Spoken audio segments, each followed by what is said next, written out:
God damn, have I missed that theme. What is going on, everyone? Welcome, Arvanauts. Welcome, everybody, to a Saturday night stream. It is November 15th, 2025, in the year of our Lord, etc., etc.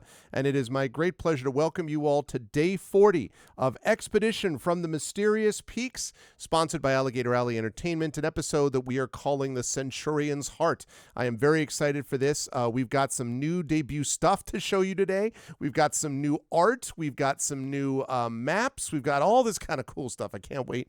It's going to be awesome. I'm glad to be back in the saddle with this campaign. Before we go any further, a couple of quick notes about how to support the channel. If you haven't done so already, please follow the channel. Check out our YouTube at !ArvTube, and thank you for subscribing over there. It's free for you to do that, but it really does help us out. Discord is exclamation point, easier for me to say, exclamation point ArvCord, where you can hang out with the Arvanauts in between streams. Blue Sky, exclamation point ArvSky. Please follow me over there. A lot of new followers recently, which is great. On the website for this is arvaneleron.com. Financially, exclamation point ArvShop is the merchandise area. Exclamation point ArvTreon is my Patreon. Trying to build that up to triple digits. Please do that. And of course, subbing to the channel gets you those custom sub badges and emotes to use here, there, and everywhere across Twitch. And also allows you to get inspirations to help our players, which you can do both here and in other campaigns. You can also get that with a Patreon as well. Special note tonight, remember, everyone who cheers tonight, that cheers, those bits end up going towards this campaign specifically, because you're cheering in this campaign, go towards the players here. So we will assemble them together so that the players can get a little bit of extra money thrown their way. So please consider doing that. If you love what these folks do, please do that, because it will be great. And that is special to this campaign. So again, cheering is always appreciated.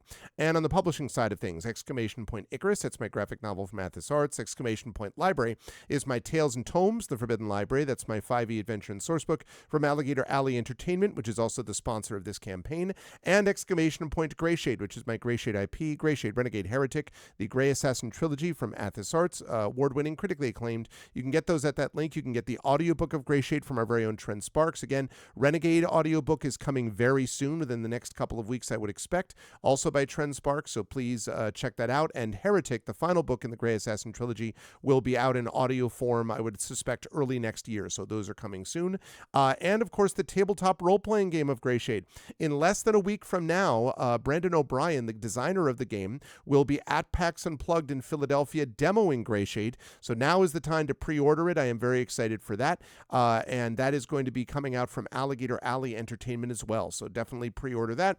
Very excited for Greyshade to come out and for you all to see what Brandon has made. It's a pretty amazing game. So there's that. And as always, exclamation point BLM, Black Lives Matter, important to affirm and assert the significance and importance of Black lives. Exclamation point Help Now, the World Health Organization page on suicide prevention. Important to reach out to others when you need help and reach out to others when they need help as well.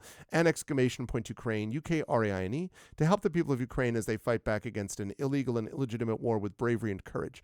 And send the message, will do so for others in that situation in the future. Let me turn that on and say hi to all of you. It is good to see you all. I am very excited for tonight. Now, one quick note that I want to make just before we get started, and that is a reminder that coming up on November 25th, which is 2 weeks from this Thursday, sorry, that's completely wrong, which is 1 week. I got all of that wrong. 1 week from this coming Tuesday, that's what I meant to say.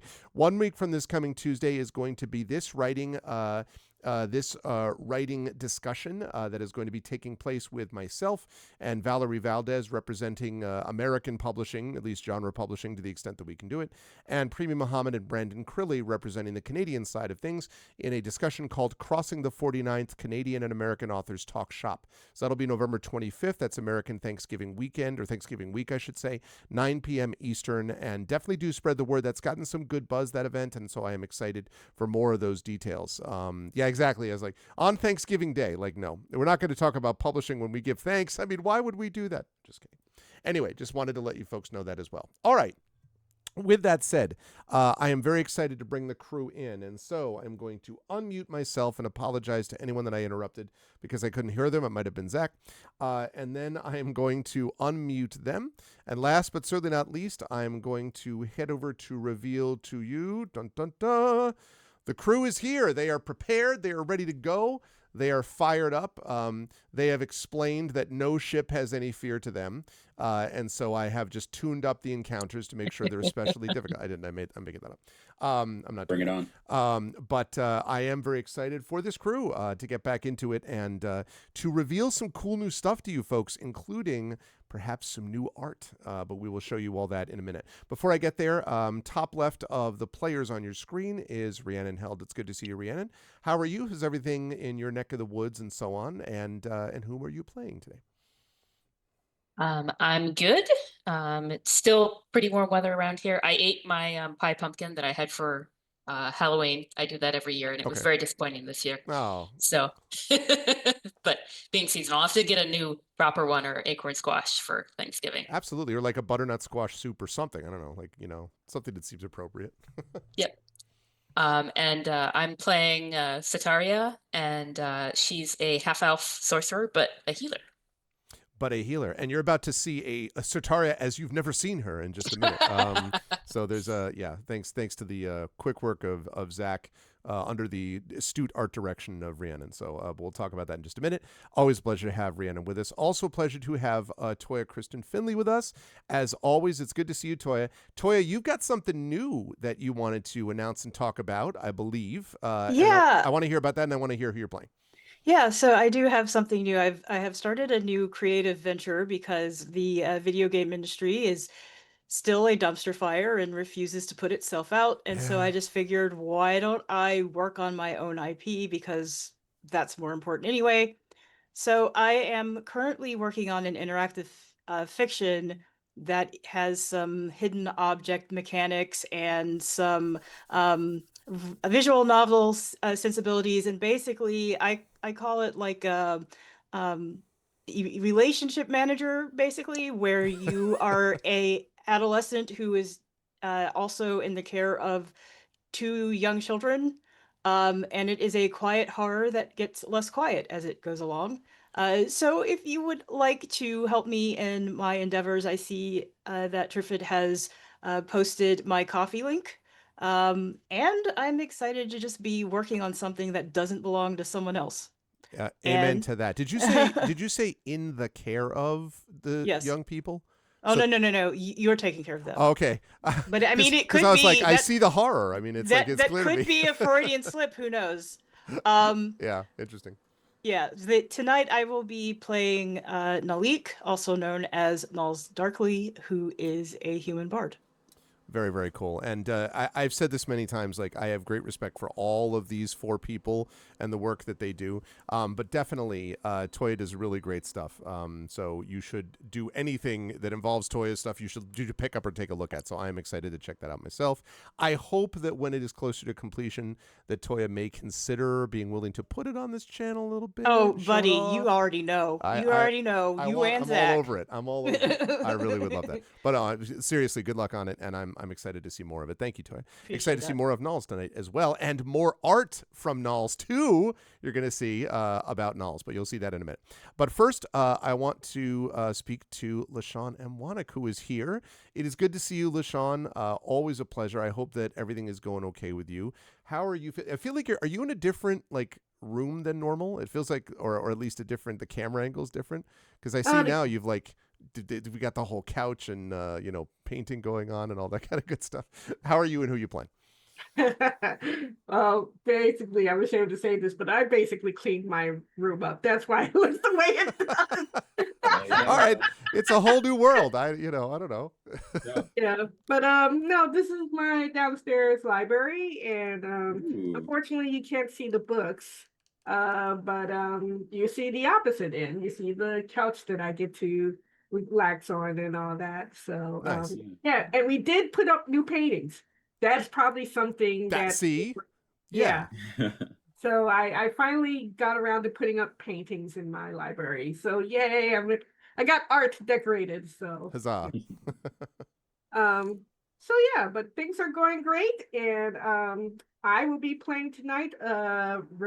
Raven Galinar, who is she is a Lorendi, and just recently, per our last game, admitted that she was once a healer. So surprise!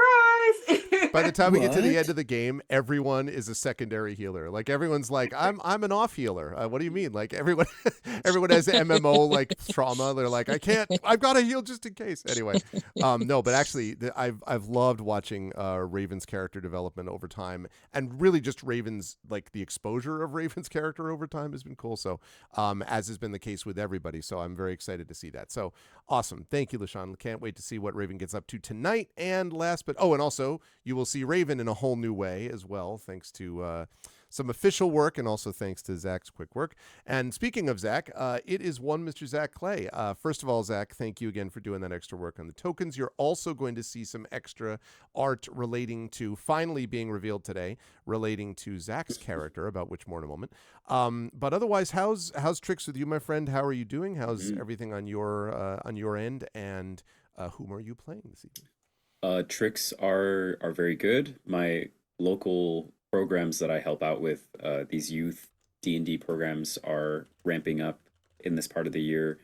Wizards of the Coast was kind enough to provide some materials and some new books and starter sets for those programs. And tomorrow, I'll be in the city running our library program we have right now 30 kids ages 8 to 12 that are signed up for this. And Okay.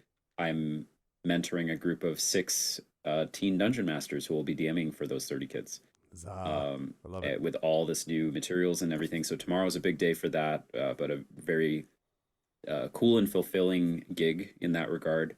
And then just earlier today, I played a TTRPG a student of mine wanted to run for his birthday, called Death Island, or Deathmatch Island, I think. And it's essentially a What's it battle about? royale. It's a battle royale TTRPG. Oh, okay. And you get like we had a full character sheet. It taught us how to play. It was honestly really fun. It was like basically, there's a billion IPs that do this: Hunger Games, Squid Games, Fortnite, whatever you can think of. So yeah, we made some alliances and went into a bunker, got shot at, saw some creepy stuff. It was great. So that was an interesting experience. Always love to play some new tabletop games. So yeah, that is my lowdown as of late. Tonight I will be playing Dr. Jaraxxus, the Bendis Cybermancer. And that is it. Thank you. I'm ready. And you're going to see some more art from that as well. Thank you, Zach. Always a pleasure. 2 quick notes from me about that, incidentally, which is that my youngest is gotten really into escape rooms and has made his own first fully official escape room within my house. That has now been run through by multiple people, including yours truly. He did a now it was my wife and he, put it together, but he like had some really, really good, smart ideas for puzzles and things like that. So it was very cool. And like, he's very much into the sort of game designing. So I can see game design as a possible thing in his future. What was his escape room's theme? It was a middle school / high school. You play 2 firefighters / police officers. This has shifted over time, but I'm guessing 2 first responders, I guess, might be the way to be, is the safe way, who go to an auditorium that's on fire, and you have to put the fire out and then figure out who set the fire. And like, which kid set the fire. It's pretty funny. That sounds like the kind of theme that your son would come up with. Yes, Zach knows him very well. But anyway, Yeah. Also my daughter did her first professional DM gig this evening. She went for a group of 5th graders, and she ran her adventure that she knows, and Zach knows the details about some of this because Zach has helped with some of it. She was nervous, but she felt like she was, and she got paid for it, got paid well. And I am excited to talk to her about it afterwards. She was quite, she was like prepping for it in the days leading up to it and all this stuff. And I was just like, the younger generation, there's some hope. There's some hope remains, That's awesome. But yeah, it was very cool. Anyway, I do not want to spend all night talking about my kids because that's what will happen if I let myself. So I'm not going to do that. Let us talk about what happened in our last session. The crew here that you see before you, 2 of them from Space Beyond and 2 of them specifically from this planet, have come to the Centurion, a crashed ship which is the source of two things. Number one, the source for those living on the planet, possibly of the corruption which seems to be spreading throughout the planet, which has already taken the mind of one of the Primarchs and perhaps taken the mind of the other Primarch too, and is risking the entire planet's sort of ecosystem and structure based upon these creatures called the Caroden. This seems to be the heart of that. It's not clear as to why yet, but hopefully the party hopes that they will figure it out. But the second reason that they're there is that for those who have come from elsewhere, specifically Dr. Jaraxxus, this is also the source of a beacon that has been pulsating and sending things out into the galaxy and onto the Silrain Arc, which is where Jaraxxus first heard of it. And it is reflective of a technology beyond what you would have expected just from the folks here, and thus is familiar as well to Raven, too, in terms of the technology that they've seen. In fact, perhaps too familiar sometimes, because it's a little, re-traumatizing, I think it's fair to say, based upon what Raven has experienced. And so the party has finally left the officer's deck. They were very, very thorough in getting everything out, but it was really helpful because it also gave them information that the ship apparently was taken down by some virus. Unclear whether it's just a computer virus or a biological virus or both or neither. I'm not certain, but it destroyed and basically brought this ship down hundreds of years ago. And when it crashed into the ship, that is when things were changed for the planet here forever, and made it possible for them to use incredible technologies, which later on led to problems, but we won't get into that. And so the party now has come back to this, recognizing that they having discovered through computer logs and so on that this happened, and has now gone down to the engineering deck in the hopes that they can find sort of the source of some of the stuff that they've been seeing, the strange stuff that's been happening outside and also within the ship. And I should also point out that after battling some constrictor vines, which were a little bit, scary, but they managed to get free of them, that they have gotten a number of key cards to open various doors throughout the ship, and it eventually allowed them to get power running enough that they could activate the turbo lifts, which has now brought them down to the engineering deck.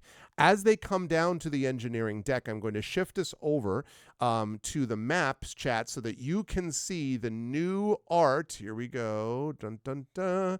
And I'm going to zoom in so we can actually see this. So first of all, let's feast your eyes on... Oh, wait, hold on. I need to show you this in the player side. Wait a second. Zoom, zoom, zoom, zoom, zoom, zoom, zoom, zoom, zoom, zoom, zoom. All right. So on the left, we have, right here, we have Sataria. Right there, the new, with a specially designed colored background just for this purpose, incidentally. It's very, very important to do that. That is Sataria. Next to Sataria, we have Dr. Jaraxxus. This is custom art, by the way, that was done by Hannah, who did some of the art for other campaigns of ours, which we're finally breaking out today. So that is Jaraxxus. Next to Jaraxxus, we have Raven Galinar. Both Sataria and Raven are not unique individual art for them yet, but at least it's a little bit more targeted, let's say, than the stuff that we were using before. So this is Raven, who again is a Lorendi. And then last but certainly not least, we have over here Nals Darkly, which is, of course, Toya's character. And I do want to point out, now, chat, again, I said, I report, you decide. I went through so much grief about being told that the cover of my book, Greyshade, was like modeled after me. I know that this is not the case, that Toya did not model this after her. I know that it was modeled after a rapper, and I'm sure Toya will tell me which rapper in a minute.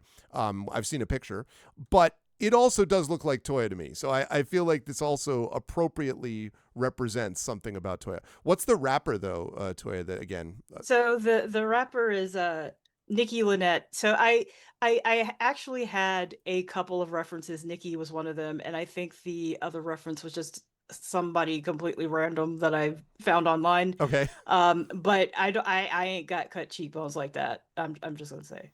These all look really, really great. And then down here, we have, of course, your boy Gamork. That is Gamork. Boy. Now, I want to point out to everybody that this was something which Zach said to me, and it was true, that since Gamork is large, we decided that we would make him. He's a big boy. I think it's fair to say he's a large individual. You might call him an absolute unit. And that's what he is. But he's not actually 10 by 10, which is what this would represent. So I just want us to slow our roll a little bit on the idea that he's actually like a dire elephant. Okay, like let's take it easy on the size.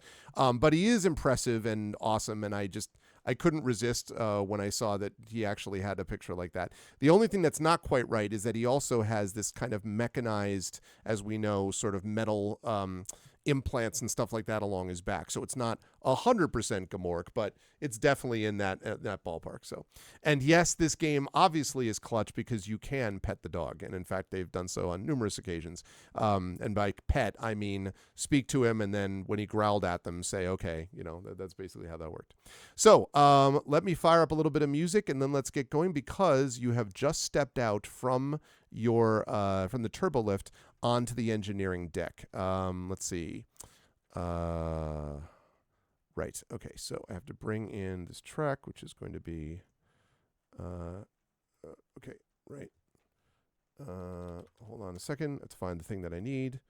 Right. It's not that. It is add to game, and this is add to game.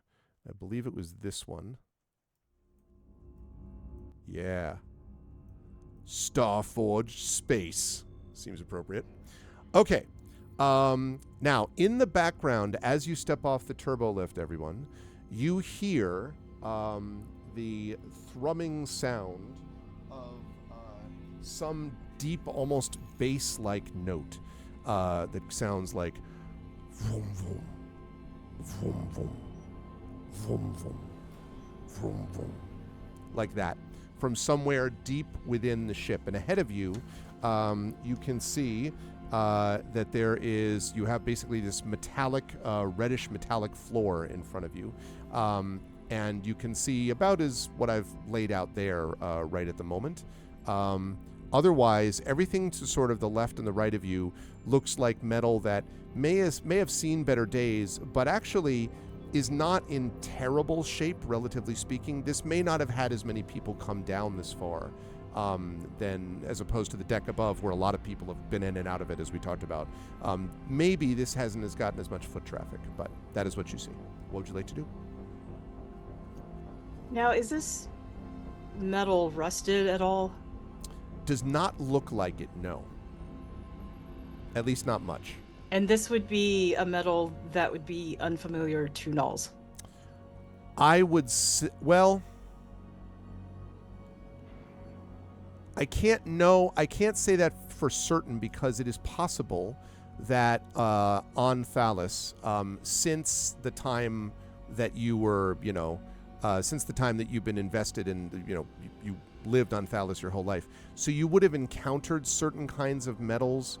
And maybe you would have seen something like this a little bit in sort of Magitech, areas, whatever, but not a lot. Like even in Camria, the metal wouldn't have been, certainly not in this quantity. And it's not that it's unfamiliar, but there's a lot more of it than you would be used to seeing.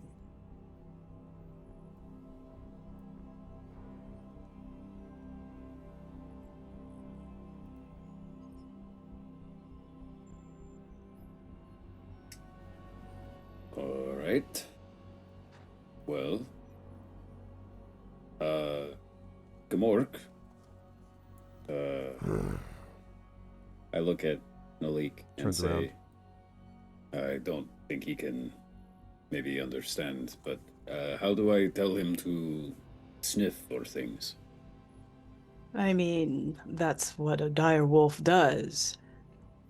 We should just head on off, and he'll do the rest.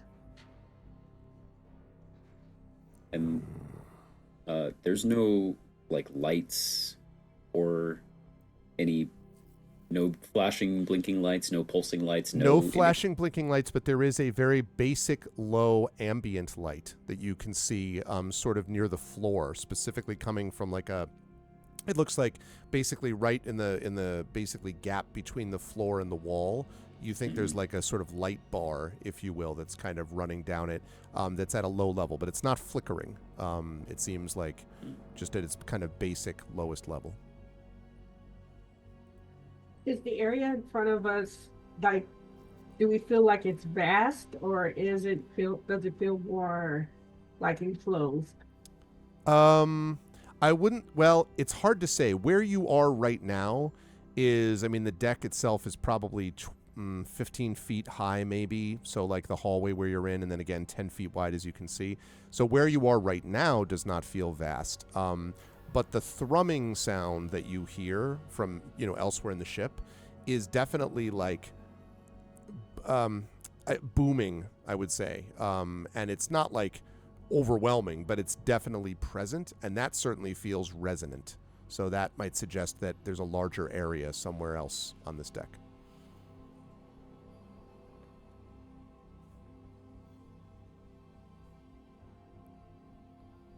Well, maybe we go to the middle area and see if it has a similar layout as the floor above. Or we could go left or right, but I say we go right down the middle there. Well, the only way seems to be forward, as often is in life. I've gone backwards plenty of times. Yeah, I guess we walk forward. Yep. Walk forward. Towards where Gamork is going. Okay. All right. Make sure that everyone has control over your characters. I think you do, but I just want to make sure that everyone can control what you see. Okay. There we go. There we are. All right. So Gamork goes down this way to the south, sort of like straight ahead of you, is not sniffing exactly, but is sort of like, his sightless eyes kind of like up, his head sort of tilted up and kind of growling to himself. But there's no like obvious, watch out, panic, things yet. But as you get closer, you mentioned before, Raven, this question of vastness. It definitely feels like you're heading towards a larger place because you can hear sort of kind of this thrumming sound that I mentioned seems to be echoing. You don't know that it's coming from the room over, like in front of you, but it definitely is like reflecting in some large area in front of you, you would guess. Let's see. And you continue down until here. And Gamork then sort of stops right here and sort of waits for all of you as if to sort of like, not sure what to do next, because has come to the edge of a very large space. Very large. Like right where he's standing, it fans out, basically? Correct, yeah. And so he's sort of waiting for... you don't know why he's waiting, but he's sort of waiting for you to arrive, I guess. Yeah, I think we follow close behind it, and unless he detects a reason why we should all stop or something. Okay. When he enters the room, this sort of low ambient light, possibly sensor triggered, brightens up. And suddenly you see yourselves, or see your in front of you, I should say. You see this. Whoa. A crane. It looks like a vast repair, maybe, facility for ships. Because you can see in there a lot of ships and vehicles sitting in this extremely large room. There are machine parts and metal debris that are scattered about the floor of this room. And one thing that you notice, Nulls, is that as you come up to it, is that there are rusty chains that are hanging from the ceiling over dented dented pallets and things like that probably held cargo at some point, and maybe some empty bulk containers. You can see some things are sort of fell over and scattered on the ground here. And again, these look like very large machines and maybe ships. You also see what look like maybe drilling things, like possibly this down here, for example. Bring chat down there too. That could be what looks like a sort of drill bit, like a very large drill. But a lot of that stuff looks like there's some kind of mechanical component to this room. To the eastern side, you can see that there's an entrance, like an opening into something to the east of where you are, some other room. And to the west, there is a garbled voice, and that you can hear. And it says something like, let me see if I get the patch right. Toot toot. No. Toot toot. No. Toot. There it is. Got it.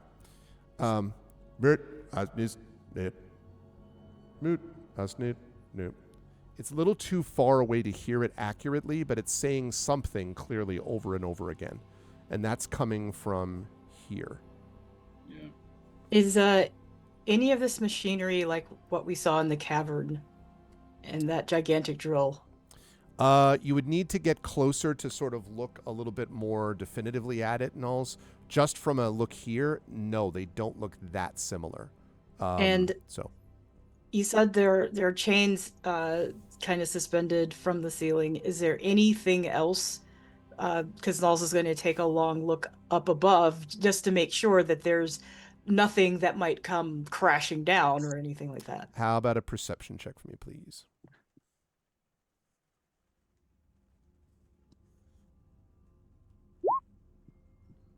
Wow. So we're looking at a 12. It doesn't look like it does not look like anything obvious is going to come crashing down on you. At least not at the moment. And as I say, it doesn't look like it's in terrible, condition. But it definitely does look as if it's been a while since it's been able to really like. This has been a while since this whole thing has been functional in the way that you would have known it from before. So, I don't know why it's showing me this.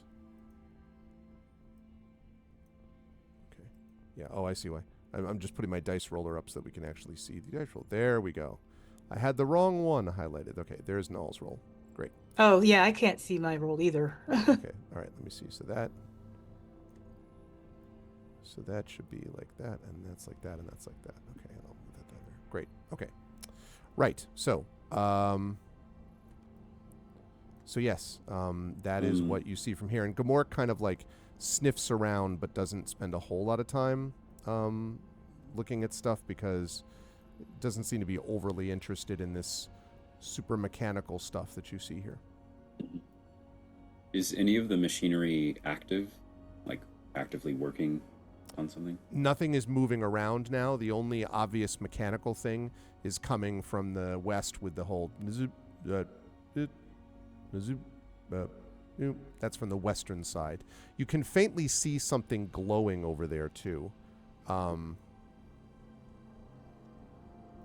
Could be a screen or something like that. Praxis will point it out and indicate that he's going to start walking that direction slowly. Okay. I guess. And Raven's gonna follow Dr. Jackson. Is it safe to touch any of these things? Like, we're not going to lose fingers or limbs. He sort of looks around. None of it seems to be on, so just don't press any buttons. Would you know how to operate any of it? What is it, even? Well, this. I'll point at the basically crane from what I can tell. Would I know that that's what that is? I think you enough to know that that's got to be a crane of some kind. Although, what for you don't know. Yeah, I'll say this that claw right there would come down and lift a heavy thing up and put it somewhere else. This seems like a Well, it's interesting. This being the engineering deck, this seems more like a construction place or a workshop.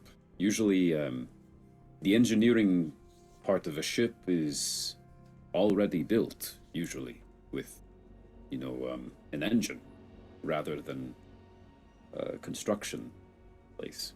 What could they have possibly been constructing? Maybe the robots. the things that attacked us. And behind this crane, there are those consoles like we saw upstairs. I should also point out that this here is where the sound is coming from. The whirring sound or the voice? The voice, the burp goes. Oh, okay. Yep. So the voice is not coming from here. Yeah, sorry. I right. Sorry. That looks like a sort of a closed currently door portal, but right up here is where the sound is coming from. I see. Okay. I start walking that way. Just as you get close, you can see that it sounds like a garbled voice that's coming from what looks like some kind of display, maybe a hollow display device, because there's a little like, to jump out of universe for a moment, you know, the Princess Leia glitchy message, you know, from, you know, help me, Obi-Wan, you're my, like that kind of thing. Except that what this is saying is, discover Magic Tech. Discover Magic Tech. Discover Magic Tech. And what you see in the hologram form, glitchy as it is, Jaraxxus, is a set of schematic of machine parts. And you and Raven both don't need any check to know that what you're looking at are the schematics of a starship's engine and a power core. Discover Magic Tech. Schematics of a starship's engine and power core. Yeah. Okay. Did this place used to build its own starships? Would this ship be large enough to build a ship within it? Yes. I don't think. Really? But not a huge one. Not a big, like not the size of even the Sunrider. But could it build a small shuttle or something? Sure.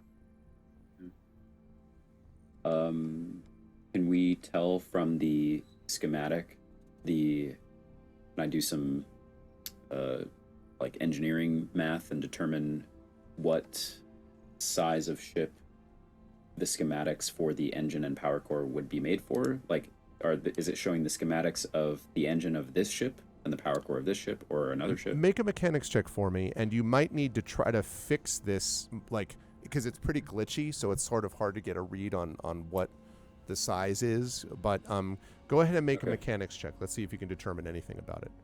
Okay. And Nalls and Sataria, just to make sure, so I know Nalls, you were looking up. Are you are you and Sataria staying safely in the room? Sataria might not do that. Sataria might be curious about everything, actually. But I'm curious about what the two of you were doing. Well, Sataria. Sorry, Go I ahead. asked both of you. That's on me. Sataria likes bones, so any of these crush anybody? Yeah, you don't see any bones yet. Dang. Unless you mean bones of ships, but otherwise. Nope. Yep, not regular bones. Nalls So is... Sorry. she'll be looking around a little bit. Okay. Nalls is pretty much waiting on a report back from the experts. There are things in the room that she is interested in, but she's curious to know what Jaraxxus and Raven are discovering. Okay. Well, then in that case, Jaraxxus and Raven, how we do on that mechanics check? Yeah, I was I looking was at going some. to ask, can I Yeah. actually do it on computers check instead? Yes, possibly. This does feel like it's more. Well, I mean, obviously, there's going to be computerized elements to it.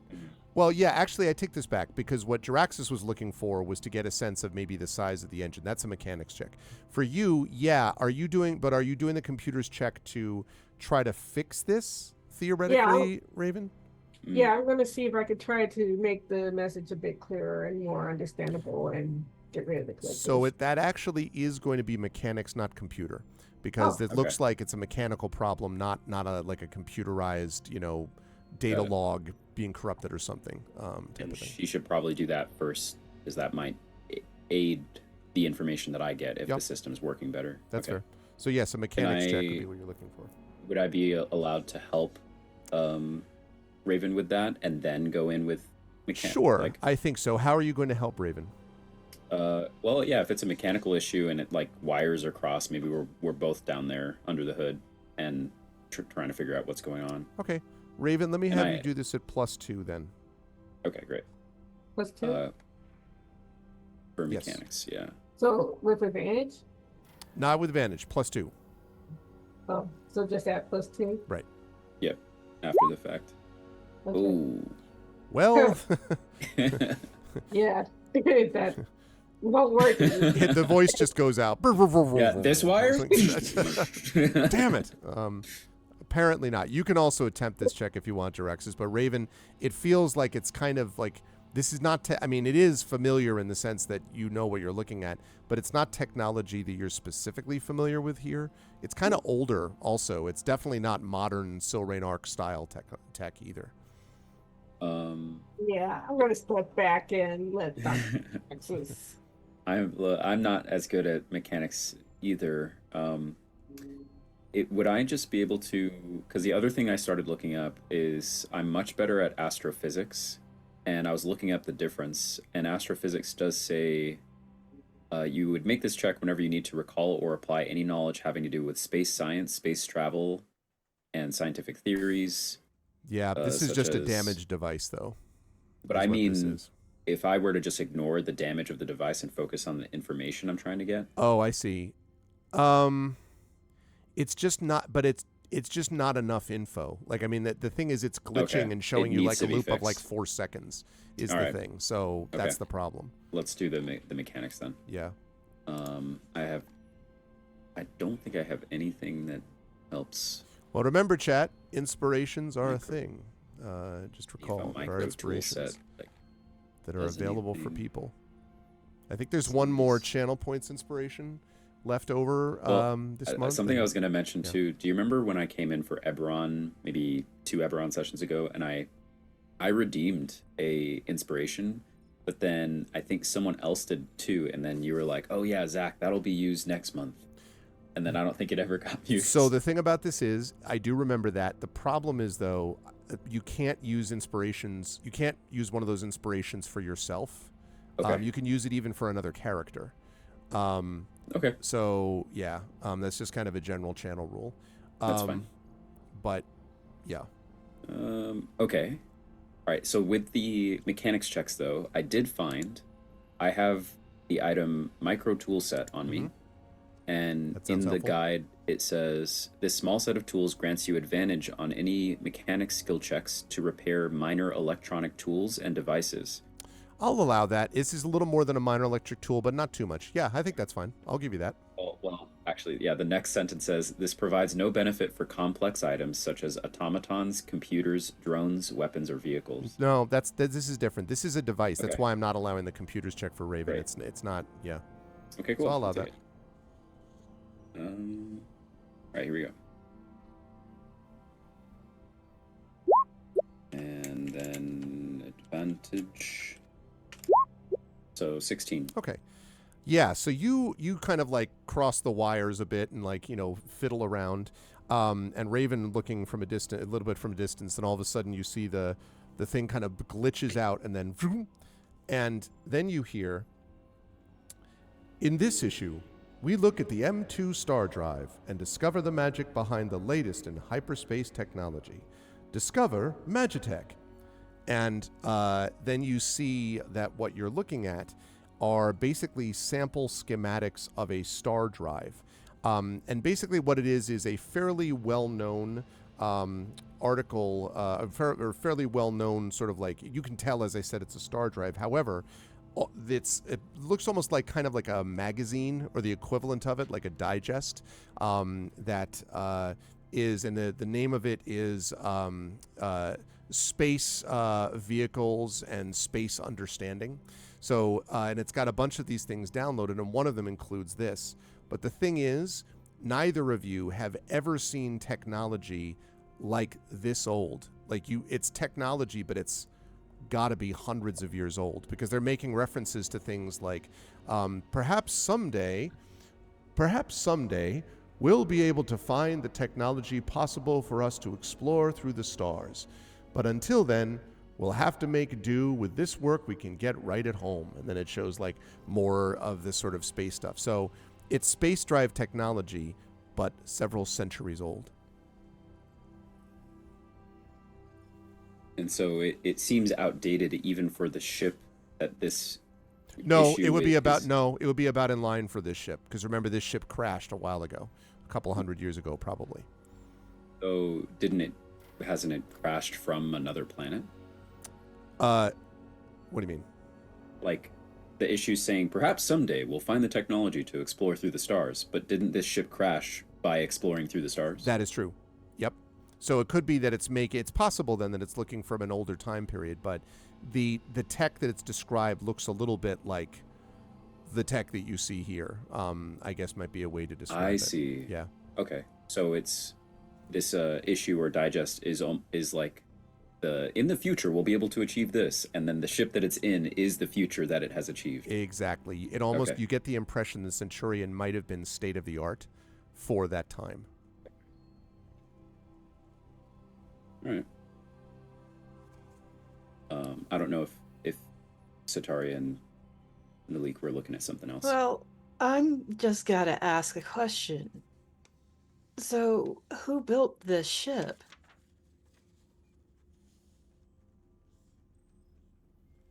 Good question. You all would know better than I.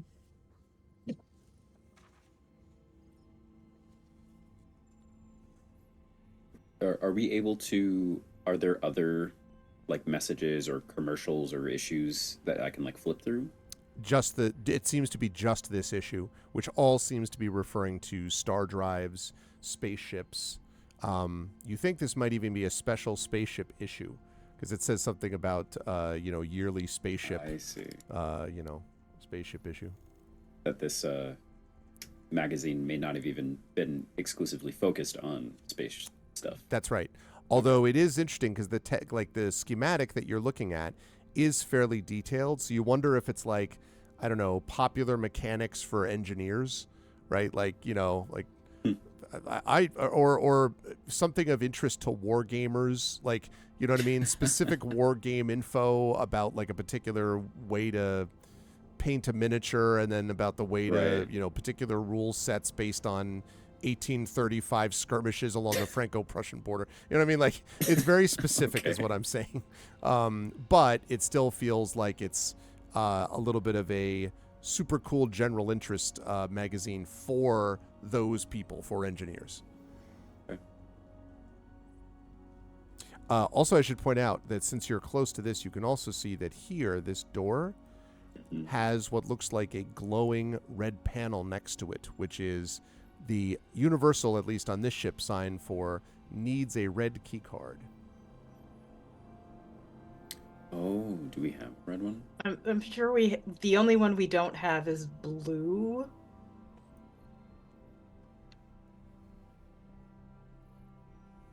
I know there's one color we don't have. Which one is Yeah, it? let me look. Who has red? Who's on red? Who's on first?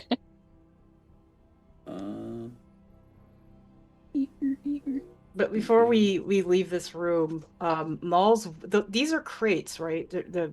Is that what you said? That they're crates Do you just talk lying about the on ones the like floor? over here, for example? I mean, there just looks like there's multiple crates all over the place. Yep. Yeah. Yep.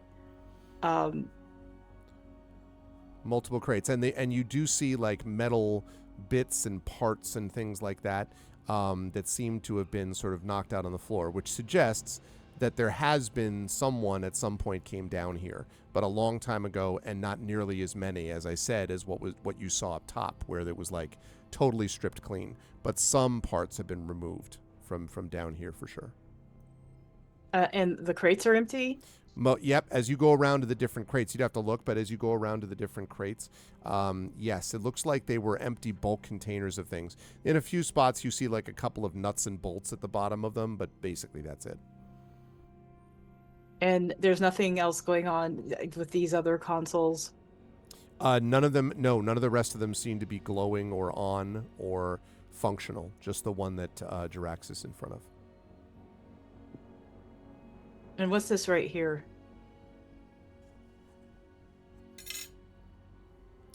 That looks like that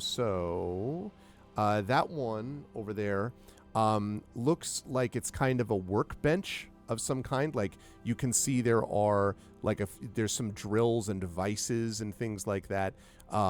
An old and kind of rusty saw, which you think would probably not be a good idea to open up to start firing up and running. And as I mentioned, you did not see rust in the corridor, but in here, there's definitely a little more of it. Not falling apart rust, not everything is about to collapse rust, but there's definitely this shows the passage of time even at this lower, remove from the upper atmosphere. And so this is also a workbench over here? Yep, looks like it. You think so? And it's a big one, like as you can see, like a lot of big parts on that workbench. Yes, Traxxas. Yeah, so Raven has a green one. I have a note from super long ago that says Raven, this is like when we first entered the ship, I guess. That Raven has a green key card from a dead body. And then I think I have the red one, because the only note I says, I found a red key card, exclamation point. I have one too. There are 2 red cards. Okay. And then And the blue is the one we don't have. Okay. Got it. Okay. Those were the only colors, I think? Yes. All right. So sorry, Greg, what in here requires a key card? This That one door? over here is glowing red. Okay. All right, cool. And the only other exit out of the room that you can see, obviously, is here. This does not have a Empty. door. It's just an empty area. Got it. Also, I should Alright. mention to the west. I should have said this too. So this is closed with a red key card over here, right here. But from over here, you hear that same vroom vroom vroom vroom. It seems to be coming from the room to the east. Oh. Okay. So you got the open area to the east with that sound, and to the west you have this glowing red closed door. I turn to everyone and say, all right, do we follow the weird sound? If I do have a hypothesis, it is that we came down here, if we can restore power to parts of the ship, we may be able to learn more information. The vroom vroom sound is likely maybe a power source. Well, if you know how to turn the ship on, potentially. Perhaps Potentially. we should go that way. Yes. It could also be a ship. I don't know. I say we tread carefully. Mm-hmm. All right, shall we head towards the mysterious burring sound? Any objection? No? All right. Okay. All right, I think we head east then. All right. Gamork will follow you over. East. Okay.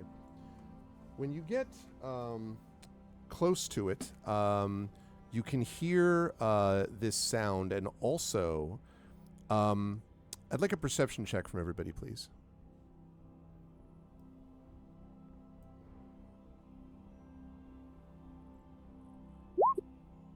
Okay. Okay. You're the farthest away, Sataria, that's why. Okay.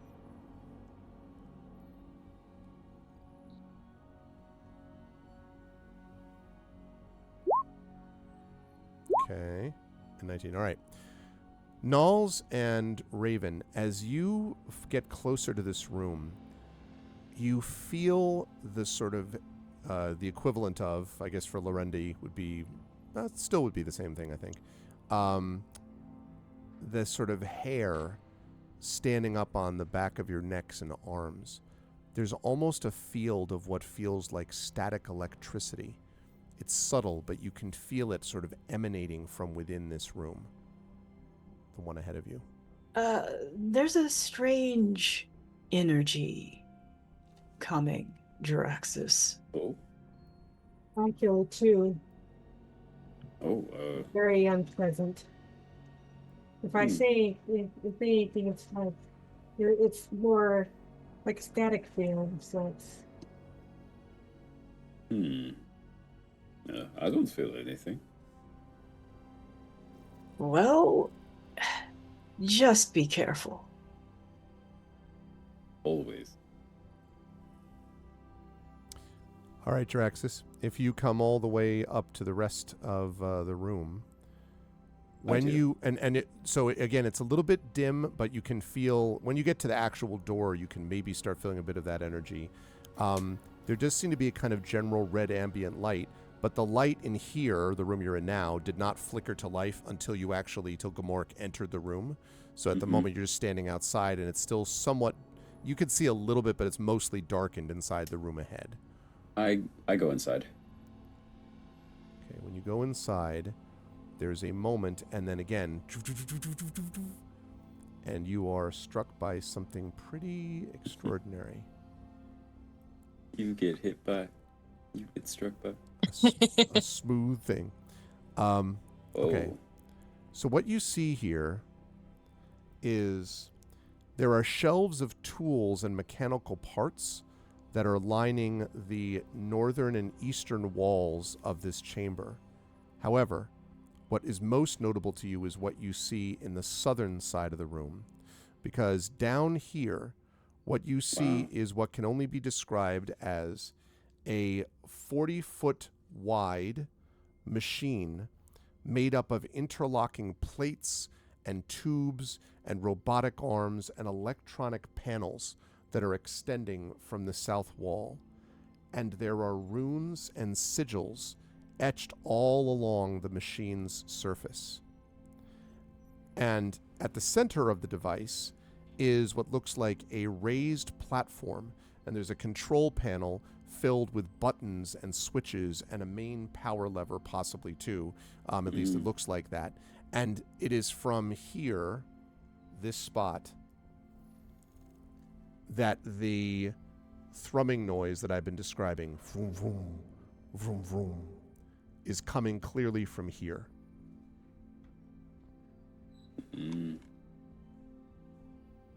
Any sound coming from this area? Up in the top left? No. Okay. All right. Any bodies or any weird smells? I think just I'll have you make a perception check if you want to do it more extensively. But a quick sort of look around / smell. No, you don't think so. But there is this energy about the room, and it's clearly emanating from that southern side. Okay. All right. Draxus will approach the core thing, and say, "All right, I think this is it. I'll see what I can do." What is that? Would Nalls recognize the sigils and the runes on the construct? Maybe. Let's see. If I have you go over there and have you do a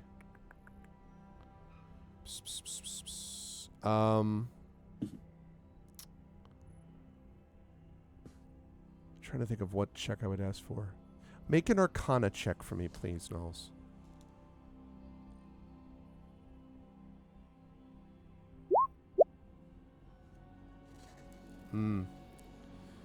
You don't recognize, and also Sataria, if you wish to, could also make this check, the Arcana check. If you want to, you don't have to, but this is in your neck of the woods. This is your wheelhouse too. Okay, yeah. So Knowles, you're pretty sure that this is referring to something about there's some magical sense of like something about building or something. You can't quite like place it, but Sataria can. You think these runes refer to making or creation? Okay, so Nalls is going to give Sataria a kind of knowing look because Nalls has a sense of what this is. He says, "You recognize this, don't you?" Oh yeah. She'll basically like recite it very sort of like, I am taking a test. This is a pop quiz. Mm-hmm.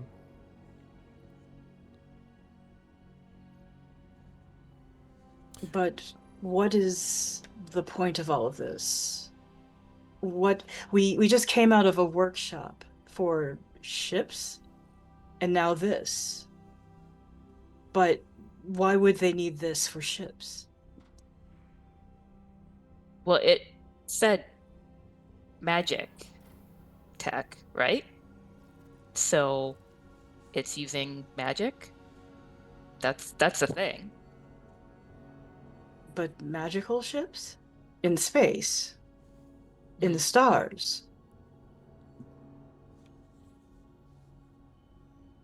Well, was this to over there was for ships? Is this also to build ships?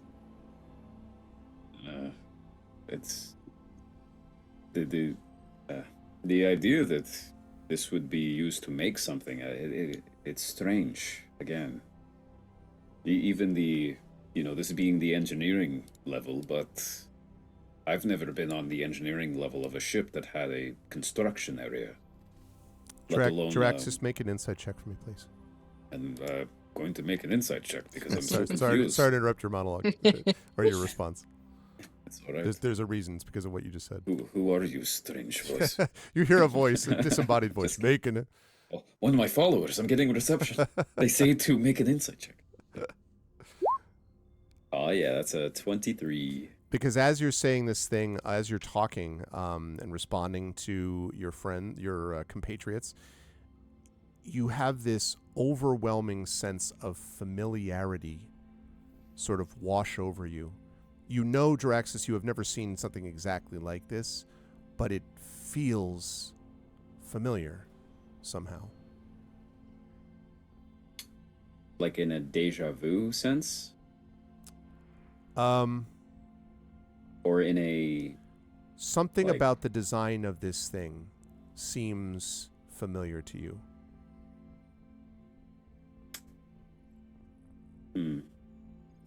Maybe not deja vu. Maybe you've seen something like it before, or enough bits of it to sort of make up this. As I start to try to place that, does it remind me of when we rescued the people, the elves? No. No. Okay. Is there something I can try to, is there something in specific that I can try to recall or think of, or is it just this vague feeling? I'd say it's vague. Depending on what you do with the machine, because you're still standing outside of it, that may change it, but yeah. Okay. Also, where physically, where is the place to go and interact? Like, where's the lever and the buttons? Yeah, so this whole thing has got basically, you see these kind of concentric circles around it, and it sort of rises. It's almost like a little bit like almost mounded a bit. And then there is, in the center of it, is this thing that is just sort of like it's hard to say, but it looks like a cap. So you've got circle, mounded, and then this little cap at the top.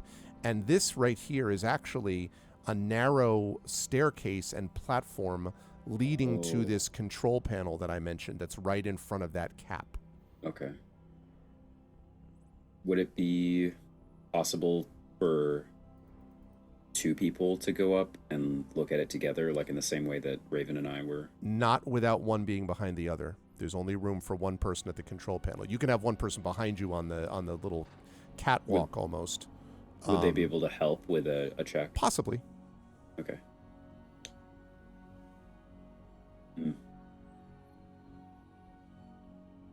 And would this be to understand, the nature of the buttons and what exactly we are doing up there? Right. You may not even need a check, depending. Okay. I mean, it depends on what you do when you get up there. All right. I don't know. Okay. But yeah, Jaraxxus turns to everyone and says, I admittedly, something is... Also, you say that this is familiar to me. Is it familiar to Raven? No. Well, you don't know, but I didn't ask Raven for an insight check for a reason. Yeah. All right. Okay. I don't think Raven recognizes it, regardless. So. All right. Jaraxxus says, some of this, for some reason, is familiar, or gives me a familiar feeling, but I don't... I'm going to go up there to look at it. I think I would like help from one of you, maybe, but I'm also afraid I might press something that, well, I don't think all four of us should go up there, is just what I'm saying. So anyone who wishes to volunteer, please come join me up here as I press buttons and try to make magic happen. Is anyone going to follow? It may make sense for Sataria to go because she recognizes the runes. So Mm-hmm. And you are a student? Yes? Yes. Okay. And I'm a healer, so if something goes wrong, I can heal you because I am a dedicated healer, and that's Well, my full job. So and if something happens to you, then I can heal you. I think this is a good plan. The cascade healing approach. Raven's face is silent. And if something happens to Nalik, then- Actually, Raven's going to start wandering over and looking at these workstations here. Okay. Just wandering and looking to see if there's anything of interest. So, yeah, one thing I can say about that is that those are, they look like, as you say, those look like they're definitely work stations. But I would say also, as you're looking around, and I'll remind me to tell you the details about this later, but you do find a few what look like sets of tools as well. And one other thing to note, which is that over, let me just make sure I got the right spot. Yes. Over up here, you can see something is kind of hidden behind one of the tool, like behind one of these like workbenches. Cool. And when you go to look around it, you see lying on the ground P-card. the frames of 2 8-foot tall, what look like battle suits. Oh, And by the way, that's as much as you know right now. They look like these sort of battle suits, like powered battle armor, Raven. But they've obviously been stripped. They don't, for parts. They don't look like they're functional.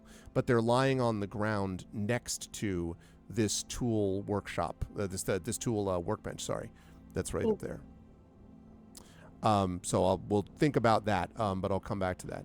As far as this is concerned, Draxus, when you come up to the thing, you're standing in front of these sort of the panels, as I mentioned. There's a set of buttons, and then there is this big sort of like lever, which is different from all the rest of them and does look pretty much like a power lever of some kind. Okay. Can I get a sense of what I might be able to achieve by clicking these buttons or by pulling the lever? How about a mechanics check for me? Do I get to use, is this a, could I use my micro tool set to repair a minor electronic No, tool? because this is not, no, because you're not repairing it. You're trying to figure out what it Okay. is. Fair enough. Just All want right. to break it first and then repair it. But Sometimes going back lets you go forward. Yeah. Okay, that's a 10. I mean, a lot of buttons. You There's don't know for Buttons sure. and lever. Yeah. Okay. Does the lever seem to have two states, or is it a spectrum of intensity? No, it looks like 2 states. Okay. If you you don't recognize the symbol, but there's a symbol next to it's in the up position, and there's a symbol next to that, and it obviously is able to. There's a down position, and there's a symbol next to that. Okay. Jiraxis gives a nervous smile back to Sataria.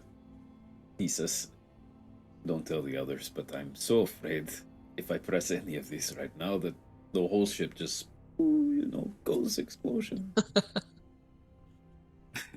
that's Are you? Can you make? I don't understand any of this. I get out of the way so Sataria can look. Is there anything that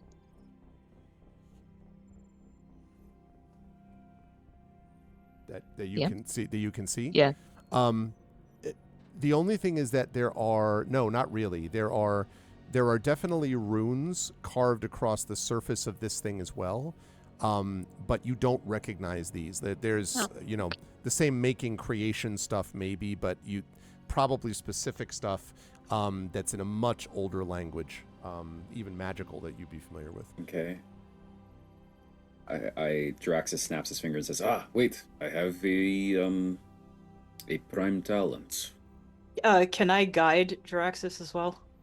I would appreciate that. Yes, you'd have to get a little closer though, I think. How far do you Yeah, have I to think be you have to- actually? You might have to touch me. Do I? Oh no, Yeah, I do have to touch you. Do we need No, to trade? I don't think you do. You touch one willing creature once before the Oh. spell ends. The target That's can roll. weird. Yeah. It's weird because the range is 60 feet, but then the Yeah, description it is says 60 you touch. feet. That's That is odd. odd. That's Yeah. really odd. I'd say for the moment you can probably guide from that distance. All right. So So I remember that I have a cantrip essentially called Analyze Device. Okay. It says you discover all commands, workings, and electronic or mechanical functions of an automaton, construct, device, machine, or vehicle. Okay. You gain basic knowledge on how to activate and operate it. You still need to make the appropriate checks to use advanced functions or access data. Okay. So yes, almost certainly this is a power lever that you're looking at on and off. It's Okay. off. You could turn it to go on. The other buttons Oh, do look like they might have advanced functions, but it's not totally clear Got it. because this may be tied into runic magic also. It's not just mechanical. cool. All right. Okay. Draxus will turn back after using some Esper technology. His visor lights up and stuff, and then dims. And he says, "Okay, what I have verified is this says on and off. Right now, it's off, and I don't see the word explosion anywhere. So I think I turn back and like stage shout back into the room. I say, I'm going to turn this on now. And he'll grab the lever and close his eyes. And I need a strength check because Really? it Okay. is stiff. all right. The strength is my strong shoot. Strong shoot. 17. Oh yeah. So you No kind of like modifier you needed. sort of like fight it a bit and then, and as you close it, as the circuit closes, the machine emits a soft hum, and the panels flood with a multitude of flashing lights, and the runes carved across the surface of that thing glow a soft blue. Suddenly, in front of you, the cap that I mentioned begins to rise from the central position, and inside it you can see glowing bars of what look like blue energy, and even from this, like right next to it, you can feel the energy almost flowing over you. And coming from the inside, from the control panel, you hear a voice. A holographic display, I should say, appears basically right next to the panel with a list of symbols and markings. There's the glowing, blue thing that rose up from the center in front of you. And you hear the machine say, "System online. Welcome. Please identify user parameters. Dendusi.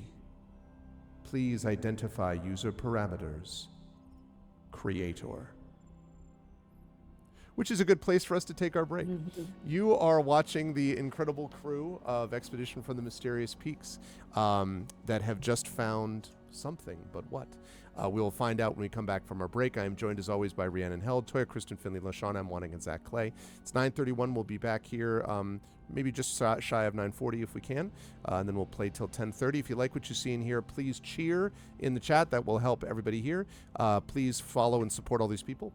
And otherwise, make sure that you take a break yourselves, get up to hydrate, etc. And we will see all you folks in a few minutes with more about this creator.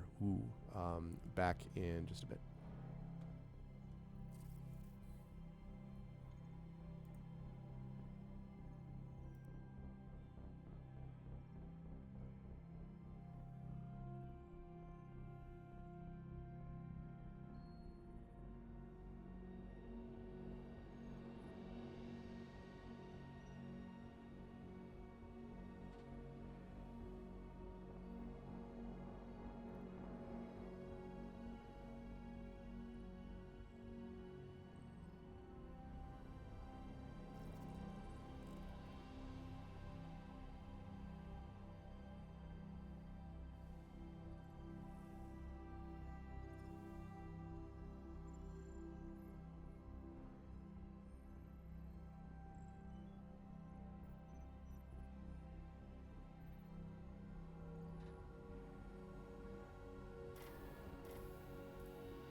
Okay.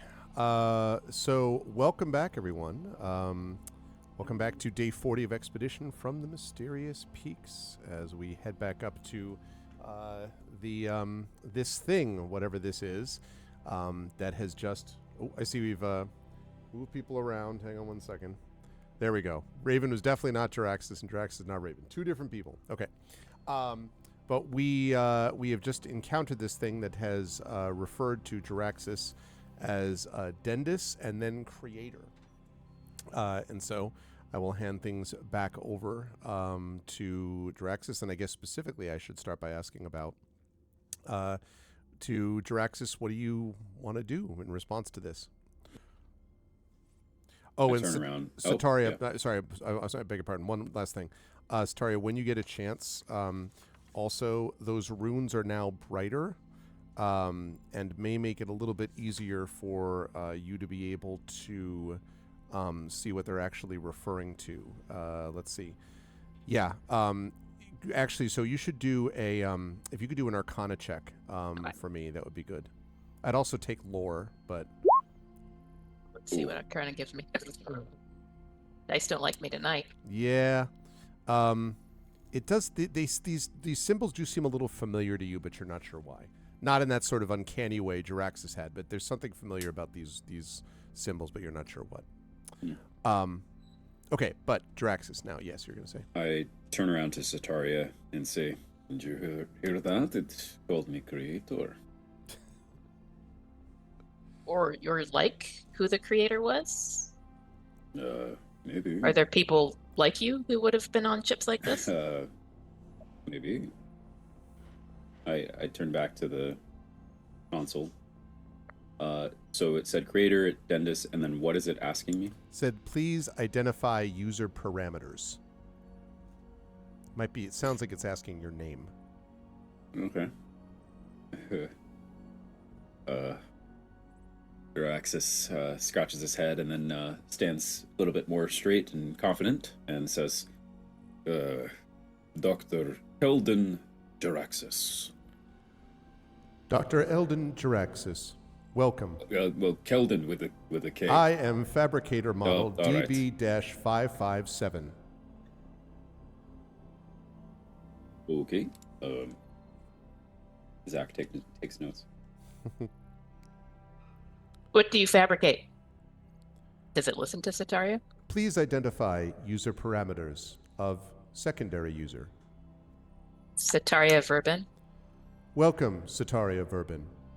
I am Got your designed name right. to Oh, manufacture... Sorry. Incidentally, Greg knows that. I just... I know. Welcome, Sataria Verbin. I am designed to provide enhancements to personal equipment to create, forge, and develop.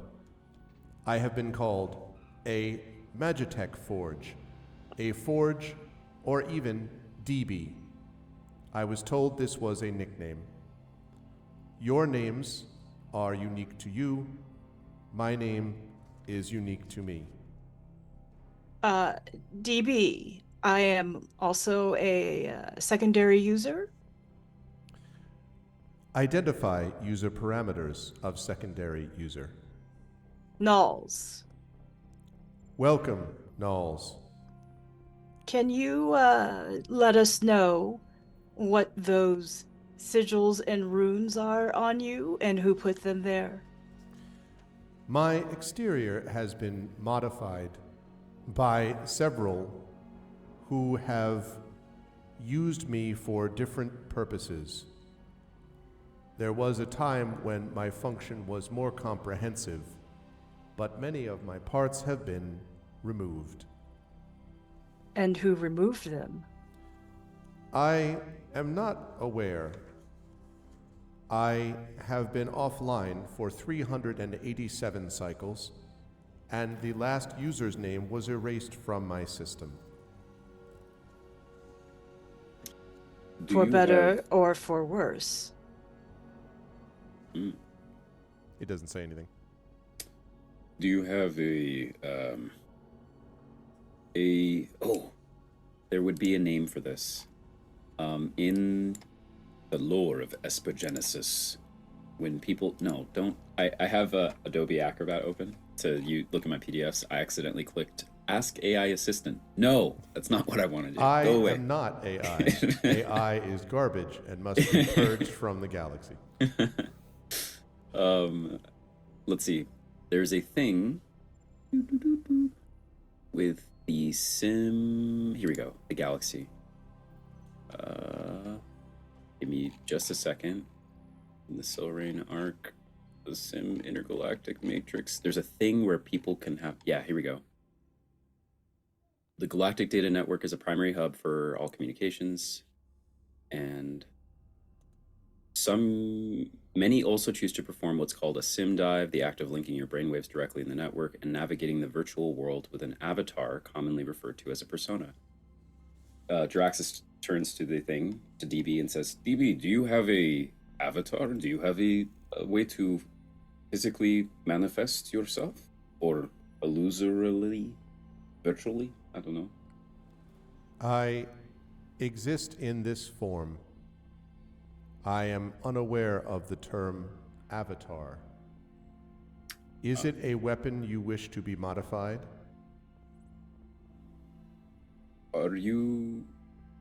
Have you mostly been building weapons 387 cycles ago? I build weapons, armor, tools, small vehicles, and other various devices using orichalcum. Now, you have heard this term orichalcum before because you were actually given a little bit of this, you may remember, of orichalcum by Right. Rieger, who was the keeper that originally was in this place and gave you this orichalcum. Okay. And it stops talking after it says the orichalcum thing, but Okay. Let me see if I took notes. Oh. Okay. I have a thing that says a dwarven forge was built out of the crashed remains of a ship. Kar Hestrin is the dwarven name for the barrier peaks. Okay. Yeah, I think Jaraxxus steps away to read his notes for a second. So, Nulls addresses DB again. DB, are you connected to the rest of the ship? no.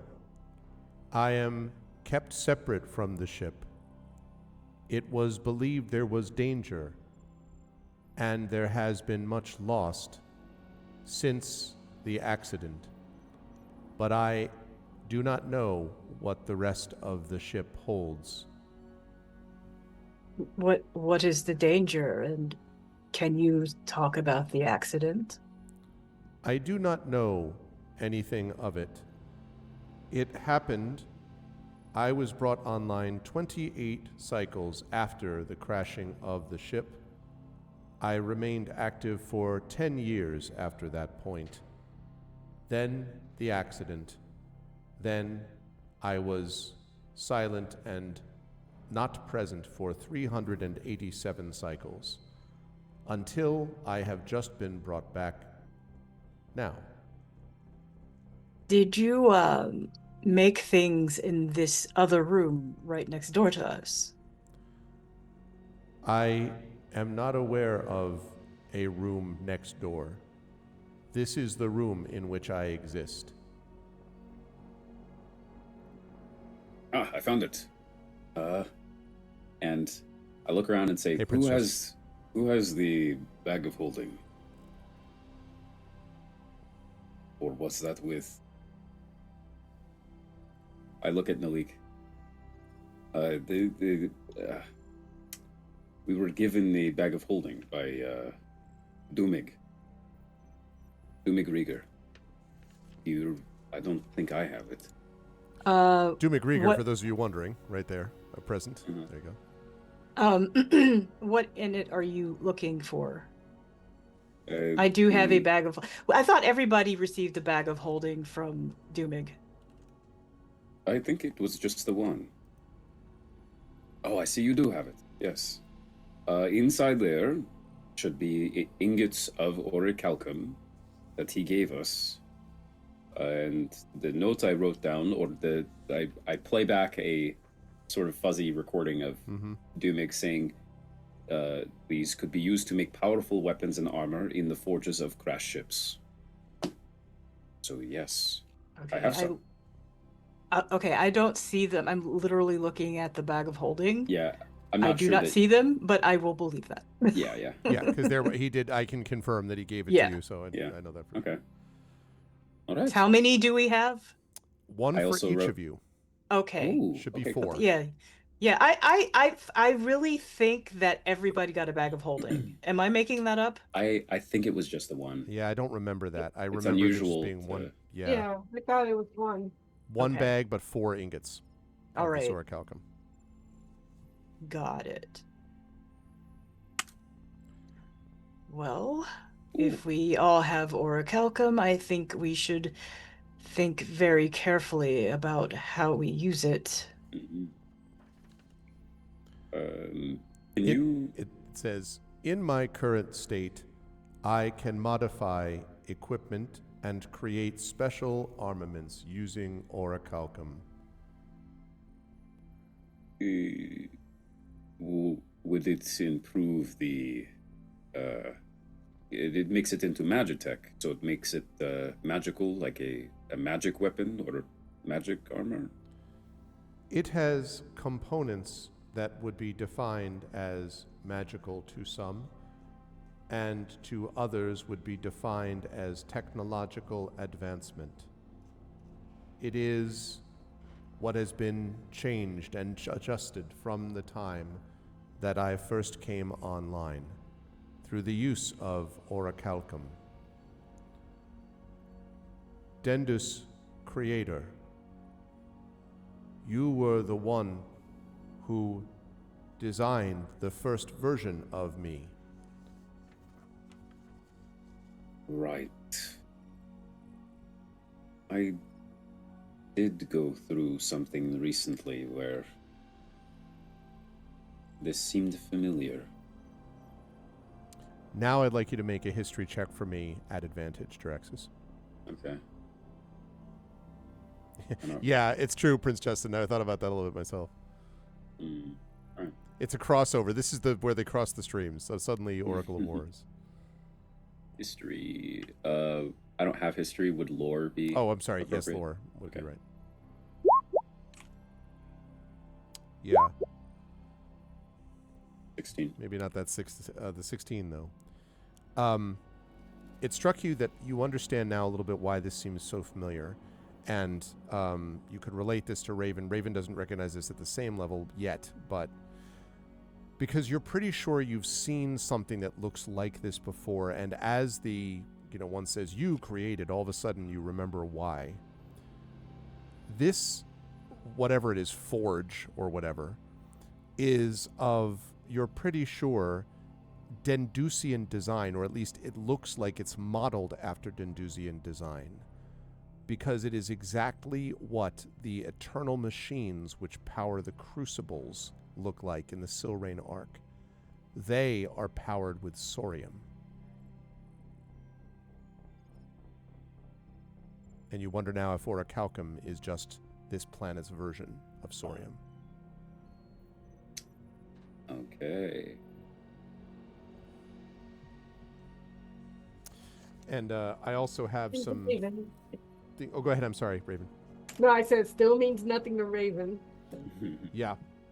However, I do have these things that can basically upgrade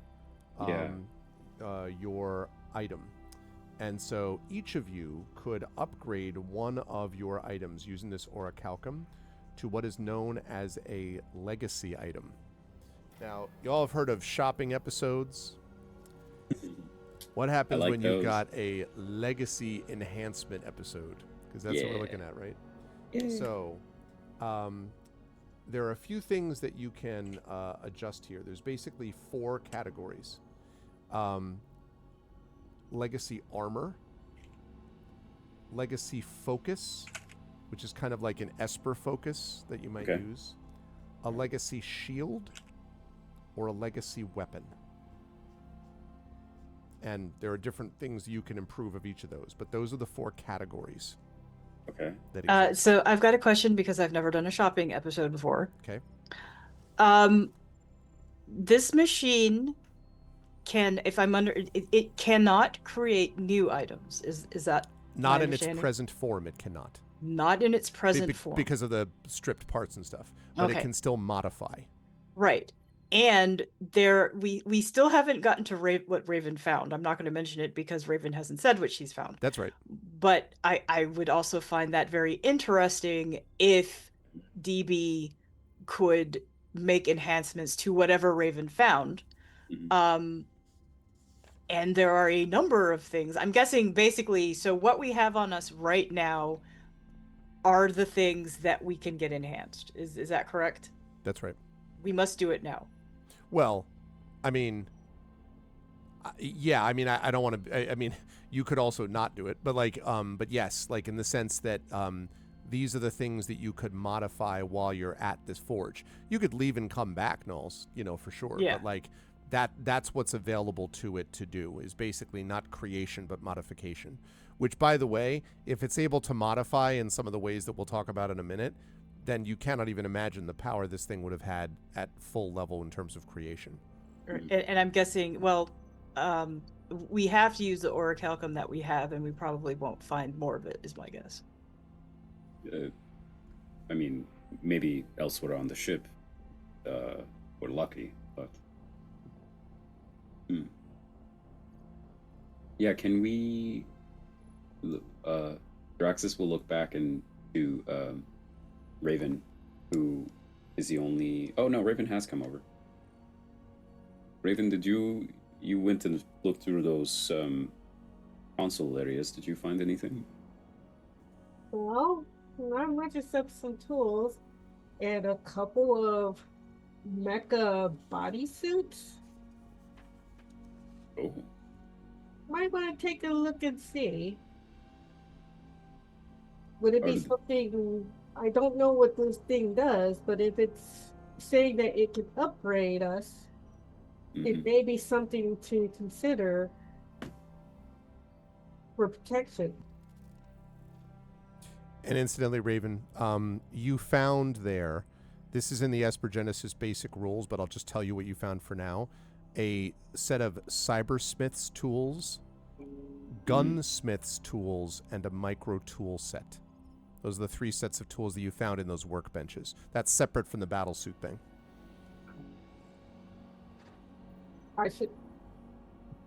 Well, it's not like I would know anything, but I showed them to Dr. Zachnus and say, are there any of these that would look interesting to you? I already have a micro tool set, but the others are used for making guns and I guess for magic or cyber armor. But Did you say magic for what? well, I don't know exactly how cybersmith tools work, but I am a cybermancer. If I had connection to the sim matrix, I'd be able to go into a virtual world where sort of a lot of things are possible. I've never used those tools though. It's the sort of thing like we wear armor, but none of us are blacksmiths. So I don't really know what goes into making a lot of what I use. But how would magic be involved? Magic technology. I pass guidance, which my version of it, even though you both taught me spells in a magical way, I found a way to reproduce it mechanically. But this Sorium, this special resource in these Esper spiritual energy, it has allowed me to perform the same thing. So Jaraxus says, I think it would be my people's version of magic. For example, this material in this forge, it reminds me of the crucibles that we have out there. These massive structures that can be as large as a planet, and they are known to be used in the creation of a species called the Ashen Forged. And that is to say that what we have in front of us right now, it can modify armor. At its most powerful, they were used to create people. People. Hmm. Well, would a magic user be able to make sense of the magic cyber thing? I point at Sataria. I think so. She already is. I'm curious about these suit things you found, and Jaraxxus will leave the forge and walk down to go look at what Raven found. Satari, Satari, you going to stay up there or? Yeah. Okay. So when you go over there, Jaraxxus, you do recognize these because they look awfully like the powered Magitex armor, striker armor that was used by the cultists that were chasing the. Oh, okay. You remember that? The Yeah. No, I'm just like, whoa, this is a lot. All Yeah. right. Very familiar. So sorry, what kind of armor again? Striker. The Magitech striker armor. So basically, those things that you managed to shut down that were chasing after. It's not Umbero. Oh God, so many names. Not Doom McGregor. When was this? When you first arrived on the planet, basically, and you were on your way. Right. You remember there was a There was a guy there. Yeah. There was a guy This there. is a I'm long gonna switch time back ago. to this to see if I can find the I'll one raise that's you. there. I don't. Illifor, Grand Magus of no, Yes. no, that's No. not the right guy. No, not L4. It's Sunrider, Eternus, The Signal, EG Crew, I'll Titus, Sunrider, find him. Jaraxxus, Crystal Forest, Dartmouth Rend. Dartmouth Ren. That's it. Yeah, there we go. When you all split up and you made the choice to Right. do your characters, and Right. you chose Jaraxxus, and Yep. Oh, here we go. Yeah, I wrote down, we're fighting some big mech automatons piloted by people. Yep. They're chasing a wizard dude who's telling us not to help him, but rather to flee. that's what this looks like. Interesting. Like a big mech suit. All right. Okay. Does that would that have stats potentially? These things are have been completely stripped of like power supplies and internal parts, which is maybe why they're lying on the ground. You could see what the Forge could do with it, but your impression is that the Forge is not going to be in a capacity to create these things yet. Now, if you were to do something that allowed you to expand or enhance or bring more of the Forge online, maybe. Okay. Cool. Can I ask? What is this over here? Oh yeah. Sorry, do it again.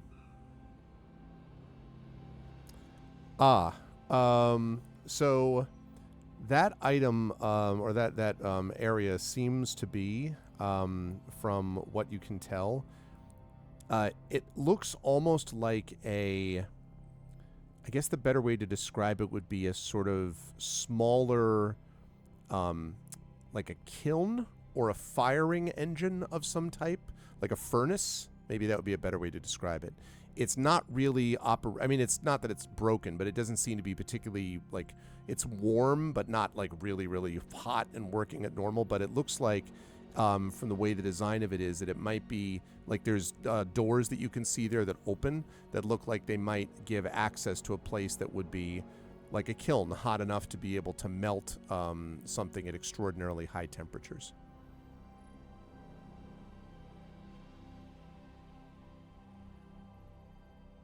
And are these consoles active?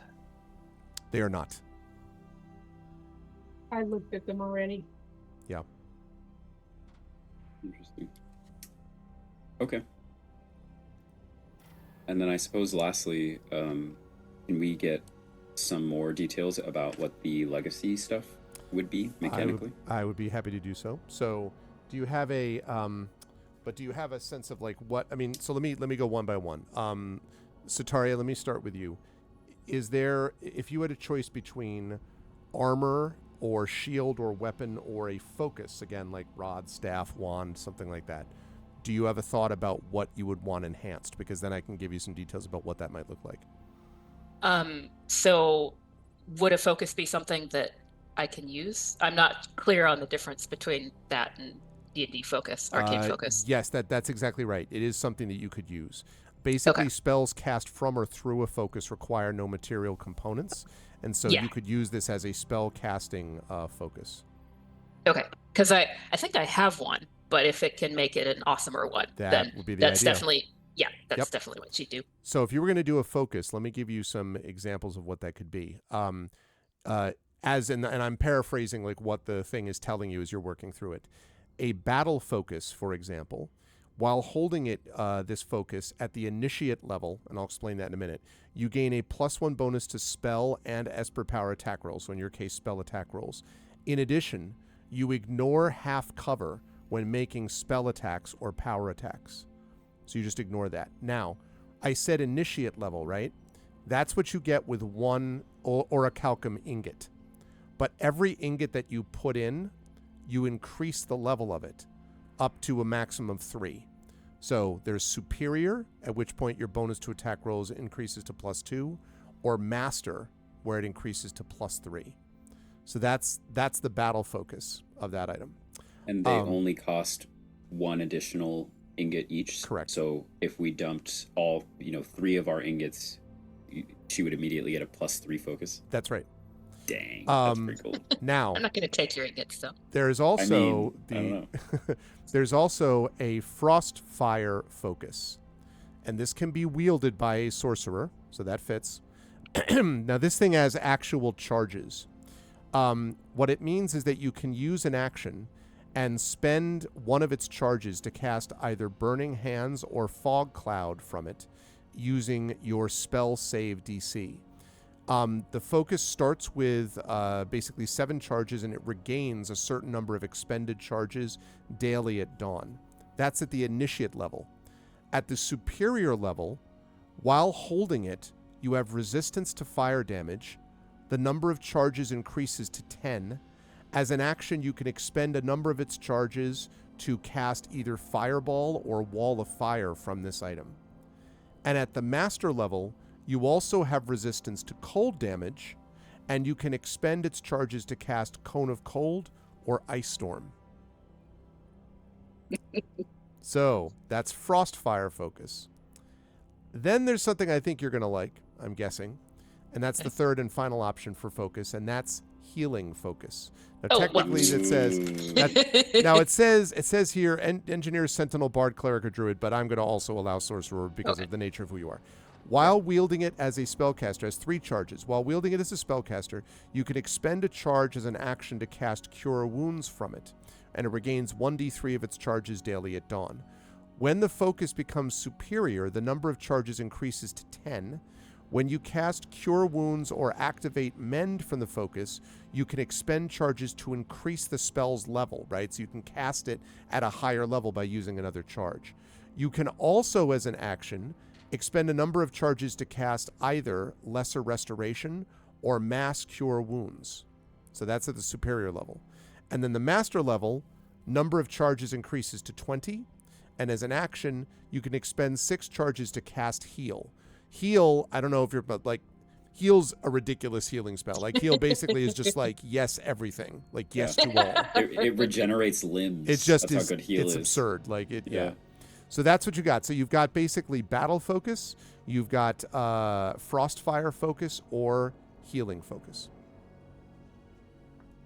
I mean, as far as the initiate level, I feel like Frostfire is the most fun, but I feel like I want to go for the long term, and Mhm. healing gets really good Yeah, after Yeah. in the later ones. it does. Even though, like, right now, 3 cure wounds, but I mean, I a suggestion though, a build you could go for is you already seem to be getting your own healing from your class stuff.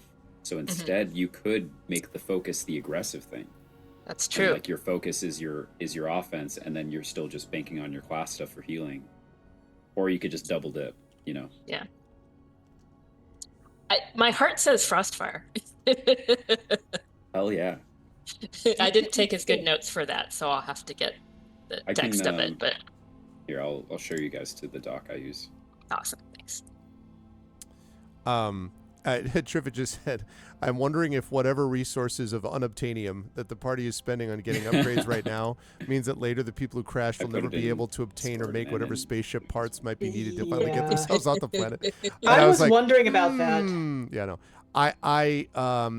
I won't say that. I will say that as I'm describing this, I hope that's what is building up is an understanding of how absurdly powerful this thing is. Yeah. And it is, and I will mention, by the way, for both Nulls and Sataria, you are fully aware of the cataclysmic event that happened when the Celespire ruptured, and no one ever knows exactly what happened. But if this is the level of power that we're talking about, it makes sense that you're playing around with this. Like, I mean, you know, like, and this is, again, this is doing this in its stripped down form, you know, like, Yeah. you know, so anyway, enormous. Also, I'm going to put in Discord. I think I managed to copy it properly. So there we go. Okay. I just put it in there for you. Awesome. Yeah, for Thank you. you there, sir. All right. So now, while you're thinking about what you want to do, it sounds like Frostfire, which I'll come back to. Nulls, any of this stuff? What do you think about armor, shield, weapon, or focus? What are you thinking about? I mean, I would like to know about all of them because I have no idea what I want. I'm sure we eventually will as we get through them. That's right. I mean, would you be more interested in sort of you've heard the focus points, like the focus things are the same for you as they would be for Soteria. So you could also choose between the three that I mentioned, the battle focus, the Frostfire focus, or the healing focus. But obviously you could also maybe go for armor or shield or weapon, and that's another thing.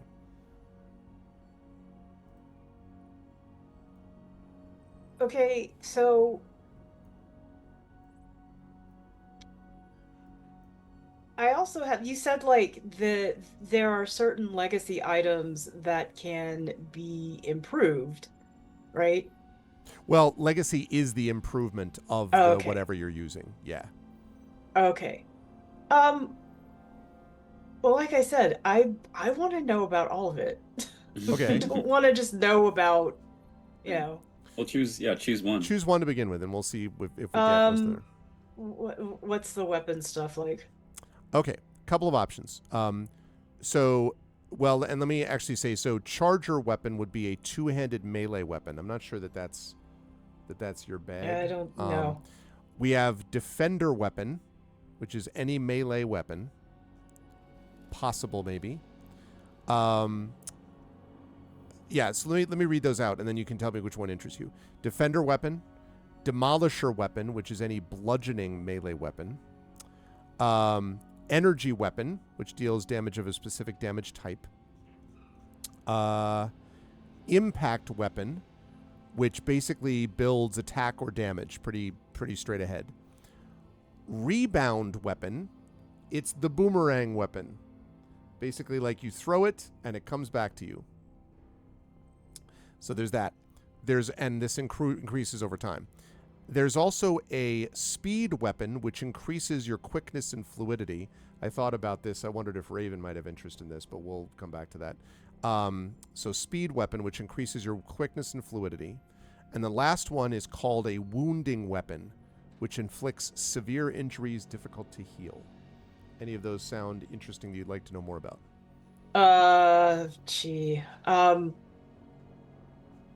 The fluidity and the wounding. Okay. The fluidity one is, where was I? Yes. The fluidity one, it's a speed weapon. When used in combat, the increased rate of motion causes your form to slightly blur and shift through the air. And this is any one-handed melee weapon, by the way. So not a ranged weapon, but a melee. While the weapon is on your person, you get a +2 bonus to initiative if you are not incapacitated.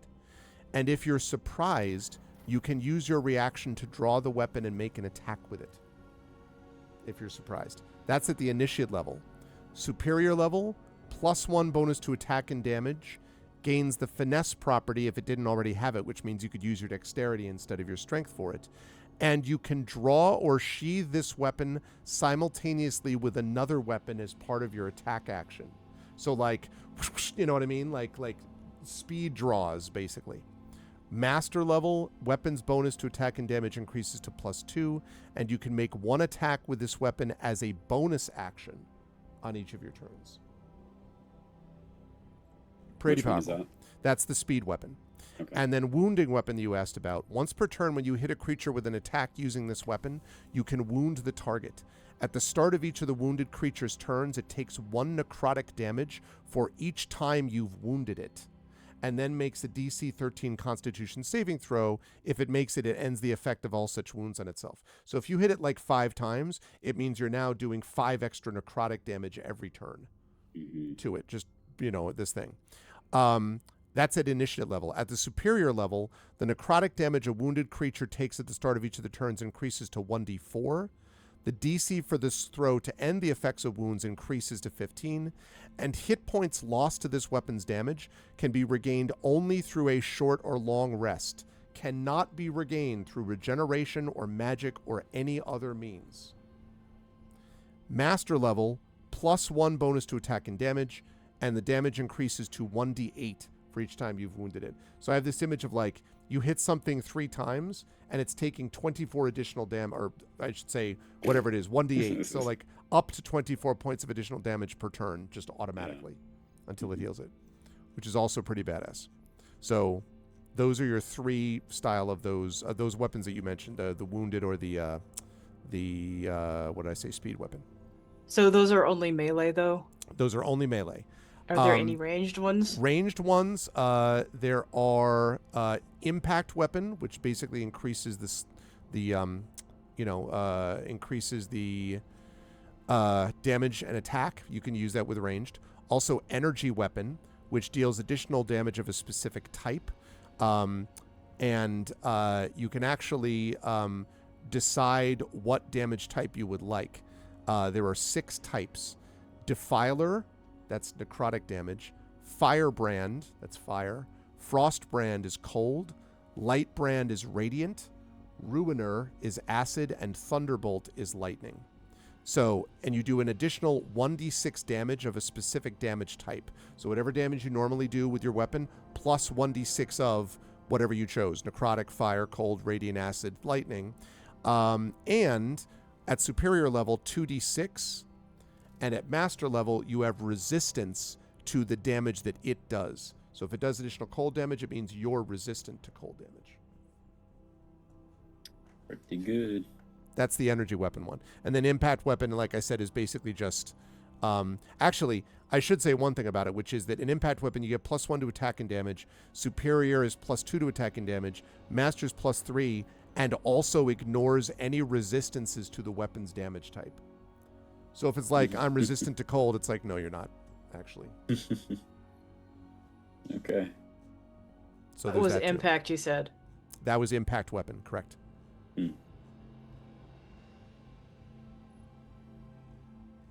And that can be ranged, and the energy weapon can be ranged.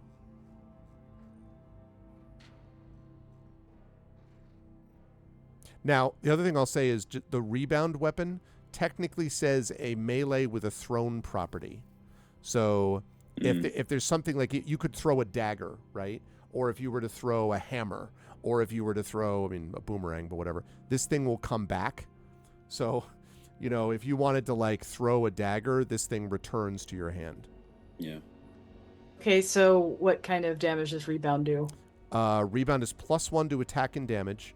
When it gets to superior, it's +2, and the normal and long range for the weapon increase by 30 feet each. Master level +3 to attack and damage, and you ignore half cover when making ranged attacks with this weapon. That's also pretty good.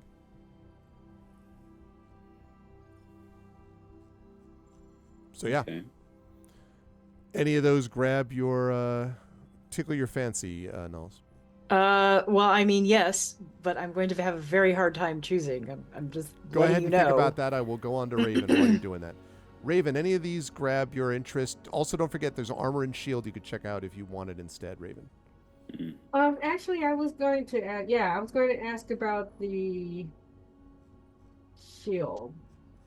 Um, Boy, do I have a deal for you. Okay. Shield. Guardian Shield. Extremely resilient ornate shield. While holding the shield, you have a +1 bonus to AC, which is in addition to the shield's normal bonus to AC. When it reaches superior level, it gets +2 AC, and whenever an attacker makes a ranged attack against a target within 5 feet of you, you can use your reaction to become the target instead. So you could basically be like, I'm the target by throwing your shield in front of it. You become Captain America is what I'm saying, without the throwing of the shield. And then at master level, +3 AC, again, in addition to whatever normal AC bonus it might have. So that's a Guardian Shield. The second kind of shield, I think there's one other kind of shield that I saw.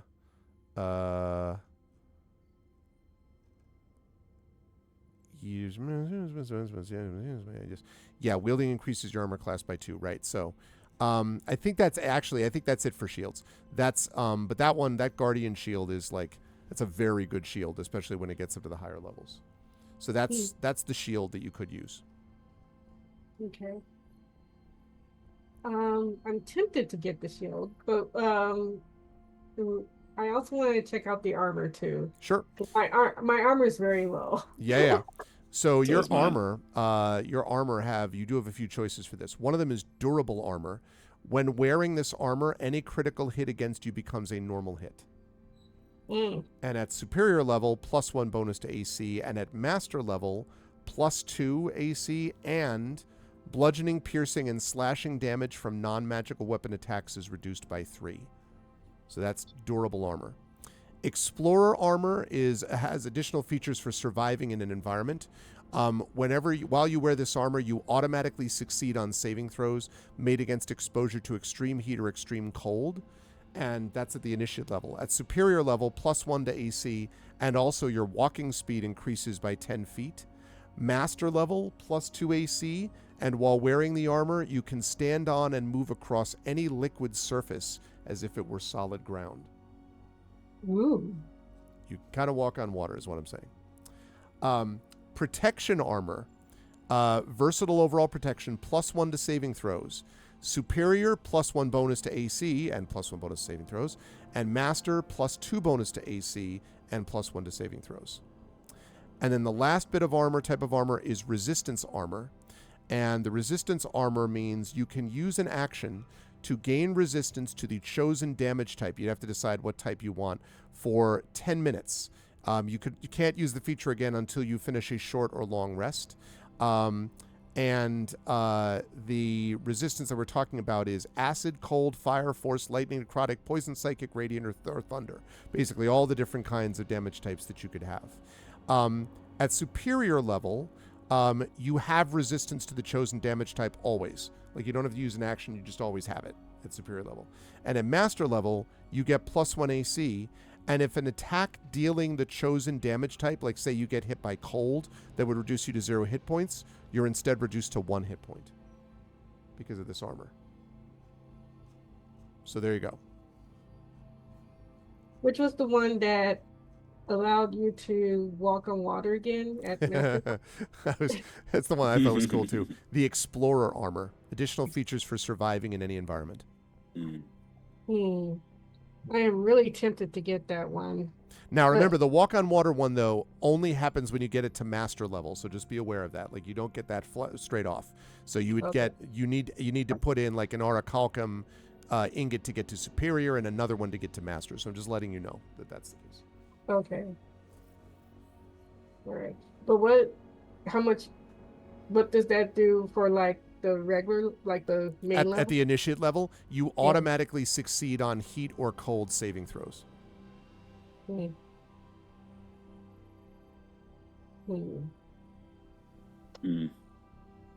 Indeed.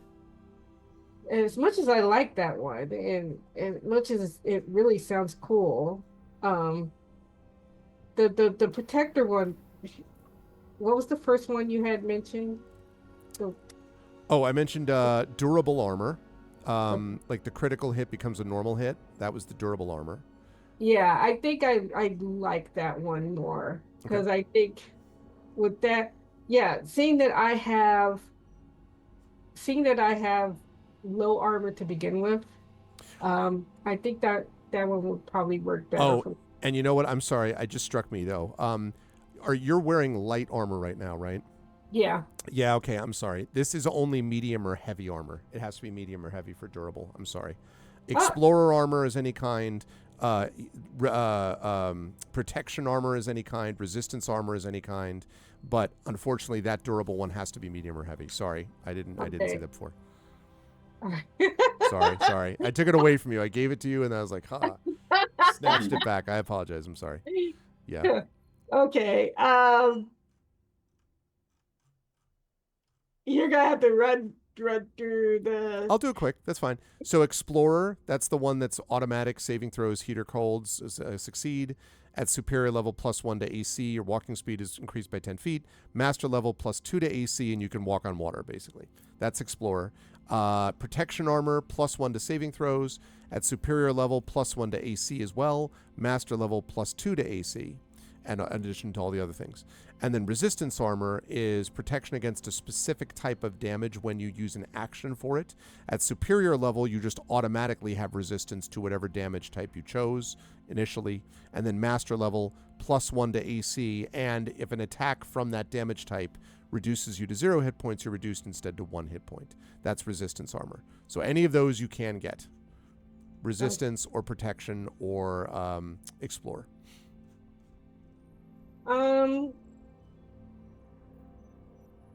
Let's go with the protection one. Okay. All right. So I will put that in to Discord as well. Thank you. That is in there now. Okay. Last but certainly not least, Jiraxis. You've now heard a lot of these things. Any of these stand out to you?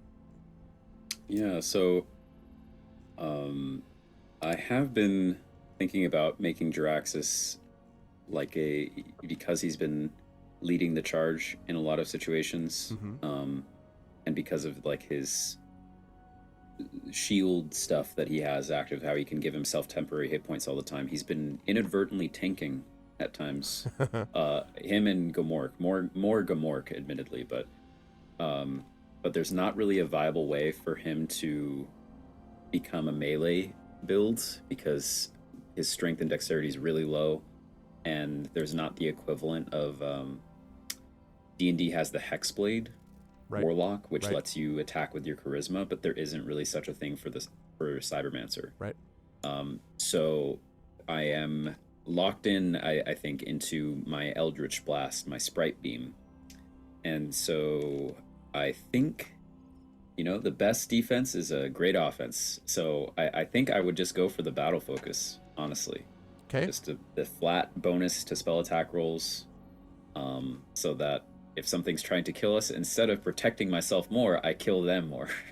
Right, and also remember you ignore half cover when making spell attacks too. So that's or exactly. Esper talent attacks. Yeah, I could go for Frostfire or healing would be interesting. I mean, actually, yeah, I didn't think about that. The healing, and then we'd have another healer in a weird way.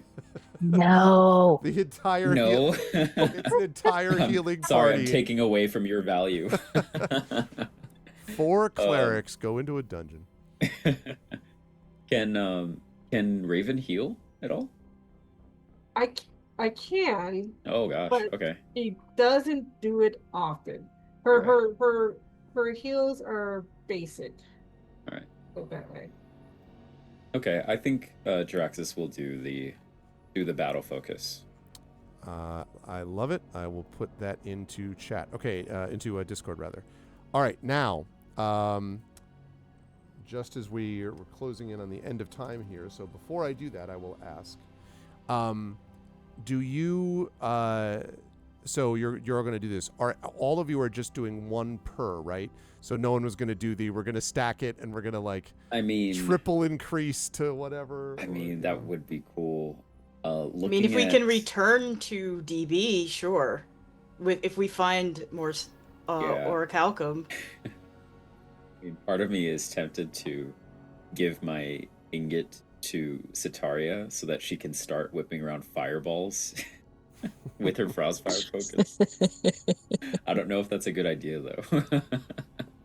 Yeah. Given we often are right next to each other when these fights break out. So In character, Sitaria is selfish enough that she's not offering hers to anybody else. sure, yeah. So Yeah, looking at the superior benefits of each of these, I don't see any that would be a huge upgrade for anyone as opposed to just a good one. So yeah. Okay. I'm thinking about it. If someone wants to make a case for me giving you your ingot, I will listen, but otherwise I'll just do my thing.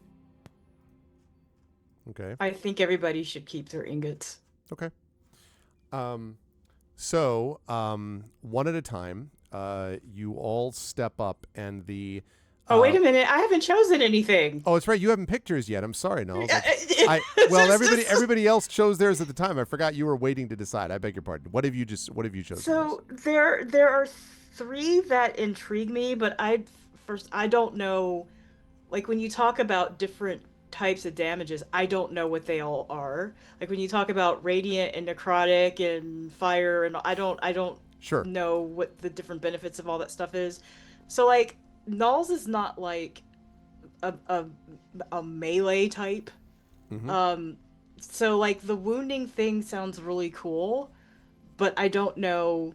I was kind of hoping that like the rebound had something like that, but it doesn't, because like she has daggers. It would be cool if she could toss the daggers and they were like wounding or whatever. But so the wounding sounds interesting, but I don't know if that really fits her fighting style. Mhm. There Well, were the tossing just on the rebound weapon, tossing a dagger that is a +1 attack and then later on can become +2 or whatever, and then it comes back to you, like where you're just like, I mean, it essentially means you become you're a dagger tossing person from a distance, right? I mean, like, because it always is going to come back to you. Because what's Nalik's main method of doing damage right now? spells. Like vicious. What's your main cantrip? My main the main cantrip is Vicious Mockery, because I do Right. have Thunderclap, but I don't often use that because people are too close. Yeah. So I also Yeah. do have Thunderclap, and I have some pretty powerful AoE stuff, like Thunderwave, Mm-hmm. and what's the other one? So I have Cloud of Daggers at both level 2 and 3, and I have Thunderwave. And then like the basic cantrips are Vicious Mockery and Thunderclap. Yeah. Hmm. Yeah, it would probably end up doing a little bit more damage than your Vicious Mockery, but the Mockery has that extra effect on it that Yeah. I think it makes them they're bad at their next saving throw or something. So like there were two ranged you mentioned. The one where is like you become resistant to whatever they're doing, and then there was the other one. I don't remember exactly what its main thing was, but it has like a bunch of different types of damage that it can do. Right. The first one is energy weapon that you're talking about, which deals an extra 1d6 damage of a specific type that you've chosen, like, fire, cold, radiant. And I know we were talking about this before, but fire is what it sounds like. There are going to be creatures that are more susceptible to fire, some that'll be more susceptible to cold. Radiant damage is basically like sunlight, very useful against the undead.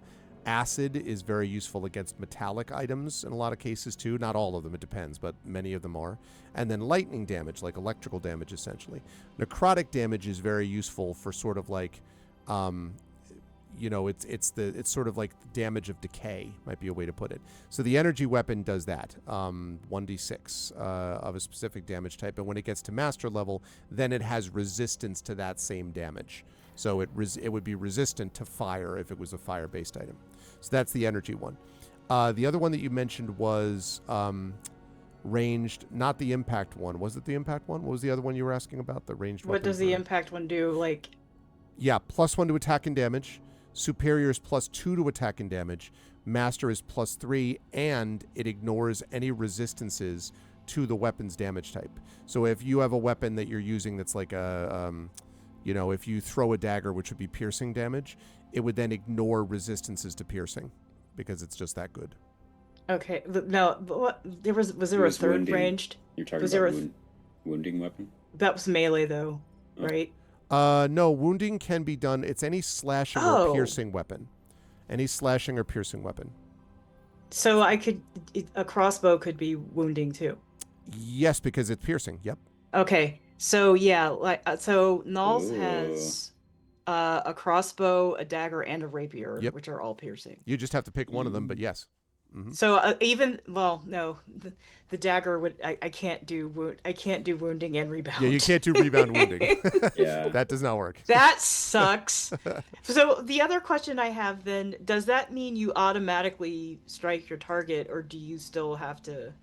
On a rebound, you mean? No, for any of them. No, you do not automatically. It just gives you, depending on the one you get, it sometimes gives you +1 to attack, depends on the weapon. But no, it does not automatically hit. So you still have to hit your target first. Yes, but on, like, say, the wounding weapon, if you hit a creature with the attack, then you wound it. Yeah. Okay, so even if I had the rapier or the dagger and I'm just melee, I would still have to hit it You'd first. still have to hit it. Yep. hmm And then keeping in mind too that this would work relatively well because let's say you are you'd have to use your action to attack with your wounding weapon. Like you'd be making a choice on your turn to attack with that weapon instead of casting a spell that's an action. But that's okay because you still have your bonus action as a bard Yeah. that you can use to inspire someone or start your tail thing. True. Was the wounding one, did it also have like, no, that was like fluidity, where it was the benefit of like if you get surprised and That's you speed. haven't. That's the speed Yeah. weapon, and that is only melee. Okay. What was all the wounding stuff again? So at the start of when you hit a creature, you wound it, and at the start of each of the wounded creature's turns, it takes 1 necrotic damage, an additional damage, for every time that you've wounded it. So if you hit it 5 times, it's now taking 5 extra damage every turn until it ends it using a Constitution saving throw. Okay, that's initiate, and what's master? Superior. So the Superior. superior, which is the middle one, is increases to 1d4. So you roll at the beginning how much damage it takes. So it could be up to 4 additional damage every round. And the difficulty to end the effective wounds increases to 15. And hit points lost to it can only be regained through a short or long rest. That, by the way, is sneaky powerful because can't regenerate it, can't heal it with like cure wounds. Like Sataria even wouldn't be able to heal it on somebody if this was wounded this way, which is pretty powerful. And then master level, +1 to attack and damage, in addition to everything else I just said. And the damage a wounded creature takes increases to 1d8 for every time you've wounded it. And again, these stack until they're ended with a saving throw. And so that's necrotic damage. Yes. And so like that's just it again. Any creature can or individual can take necrotic damage. Yes, but some are going to be resistant to it, but those tend to be like undead. Tend to be like if you were fought a lich or something, right? That would be or zombie. That would be more resistant to necrotic damage. But constructs are not resistant to necrotic damage. Most living creatures are not, resistant to necrotic damage. So it's fairly broad based. Okay. That'd be a cool signature weapon to have. Yeah. Yeah, I it's sounding better to me than like the ranged options, because this one can be whatever. As long as it's slashing or piercing. So either. Oh well, that's all Yeah. everything I have. That's all you is- have anyway. Yeah. And you have to Probably choose do your- one. You know that, right? Right. You have to choose either rapier or your crossbow, and do that now, whatever that's going to be. And then Or we'll the take it. dagger, in fact. Or the because that's dagger, also yep. piercing. Absolutely. The only thing about the dagger is remember that when you use the dagger, since it also isn't rebound, when you throw the dagger, you can't Right. get it back until the end of the fight. So just be aware of Right. Yeah, rebounding was sounding cool, but it doesn't do as many interesting things to me as wounding It's does. true. Quite honestly. Mhm. Now, one last question, because it's a melee weapon. The crossbow requires bolts. If I get the bolts back, do they still do the same damage? What the crossbow does is it means anything fired from that crossbow will wound. Anything. Yes. I mean, well, anything that What fits else in the besides bolts would anything you that have in fits a in the crossbow. Chicken But legs. my point is, Just but my kidding. point is that you don't have to separately enchant the bolts, right? If you get Okay. 50 bolts from some random merchant, those 50 bolts will all wound because you're shooting them from the crossbow. Okay. Yeah, that is the one downside is if you run out of bolts. Yeah. Yep. But that's already the downside. Yeah. even Well, without the that's wounding. that's what makes the rapier nicer, but Yeah. But then you have to be in melee all the right, time. and again, that's not Nulz's bag, and I think Nulz is less squishy than everybody else, but still, squishy. Yeah, let's do crossbow wounding. Sounds good. I think that sounds cool. Yeah. You could even like flavor it like your Uncle Bones is going to, haunt your foes with each Or necrotic. He's clawing them. Yeah, turn by turn. I have put it Yeah, in. that is cool. I put in the Discord. Wounding weapon it is. Okay, so sorry about that, Null. So now, as everyone steps up, places your weapon or your focus or whatever. Sataria, I'm gonna put you on the spot, Rhiannon, before we close here. What does your focus look like when you get? What did you choose? You chose Frostfire, right? Yeah. What does your Frostfire look like when it's returned to you? Because you can make it essentially what you want it to look like. And I'll give you one other cool thing about it. You can basically activate it. This is just for flavor, more or less. But as a bonus action, you can be like, psh, and it, like, let's say you were carrying a random branch from a tree. You could turn that and be like, I'm activating Legacy, and zapow, it becomes some badass wand of the whatever. Like, you can flavor it however you like, but you can activate it to turn it into a Legacy weapon, essentially, at will. Okay. Interesting. So I was imagining my focus is a pendant. That's one of the That's also fine. Yeah. Yep. Okay. You could do that. So I'm imagining this pendant sort of like kind of a teardrop of kind of like crystal, but one side is blue and one side is red, but they look like they're exactly the same stone. It doesn't look like two stones have been Awesome. Yeah. pushed together. That's awesome. I love it. Yep, you can do that. And it has a strange both, I would say when you wear it, it has a little bit of a, if you're paying attention, close attention, a little bit of a cooling and a warming property to it. Like it cools and then warms, not in an annoying way, but just it's sort of noticeable. Awesome. All right, Nulz, when you step up, what's your crossbow look like when you have it back? You get like flames down the side, or like what cool stuff do you have on the crossbow? No, there is an eerie miasma that rises from it. So good. Sometimes it's green and sometimes it's purple, but you can't really get a sense of what it's shaping into. Let's go. Like shadowy bolts almost. I love it. Oh, amazing. Raven, what about your oh god, you got the armor, you got the resistance armor, right? Yeah. So what does your armor look like? And again, you can like flame on, flame off, as Triffid was joking about in chat, flame on, frost off.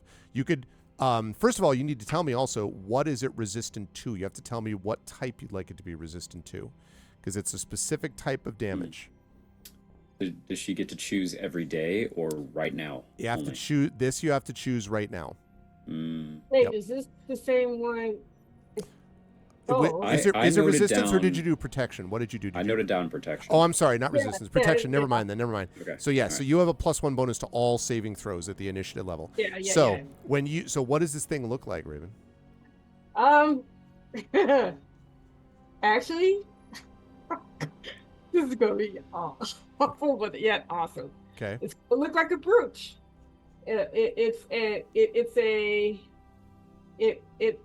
looks like a brooch, but it has dark crystals in a ring around it, and when I touch it, black armor, like Oh, Does it unfold?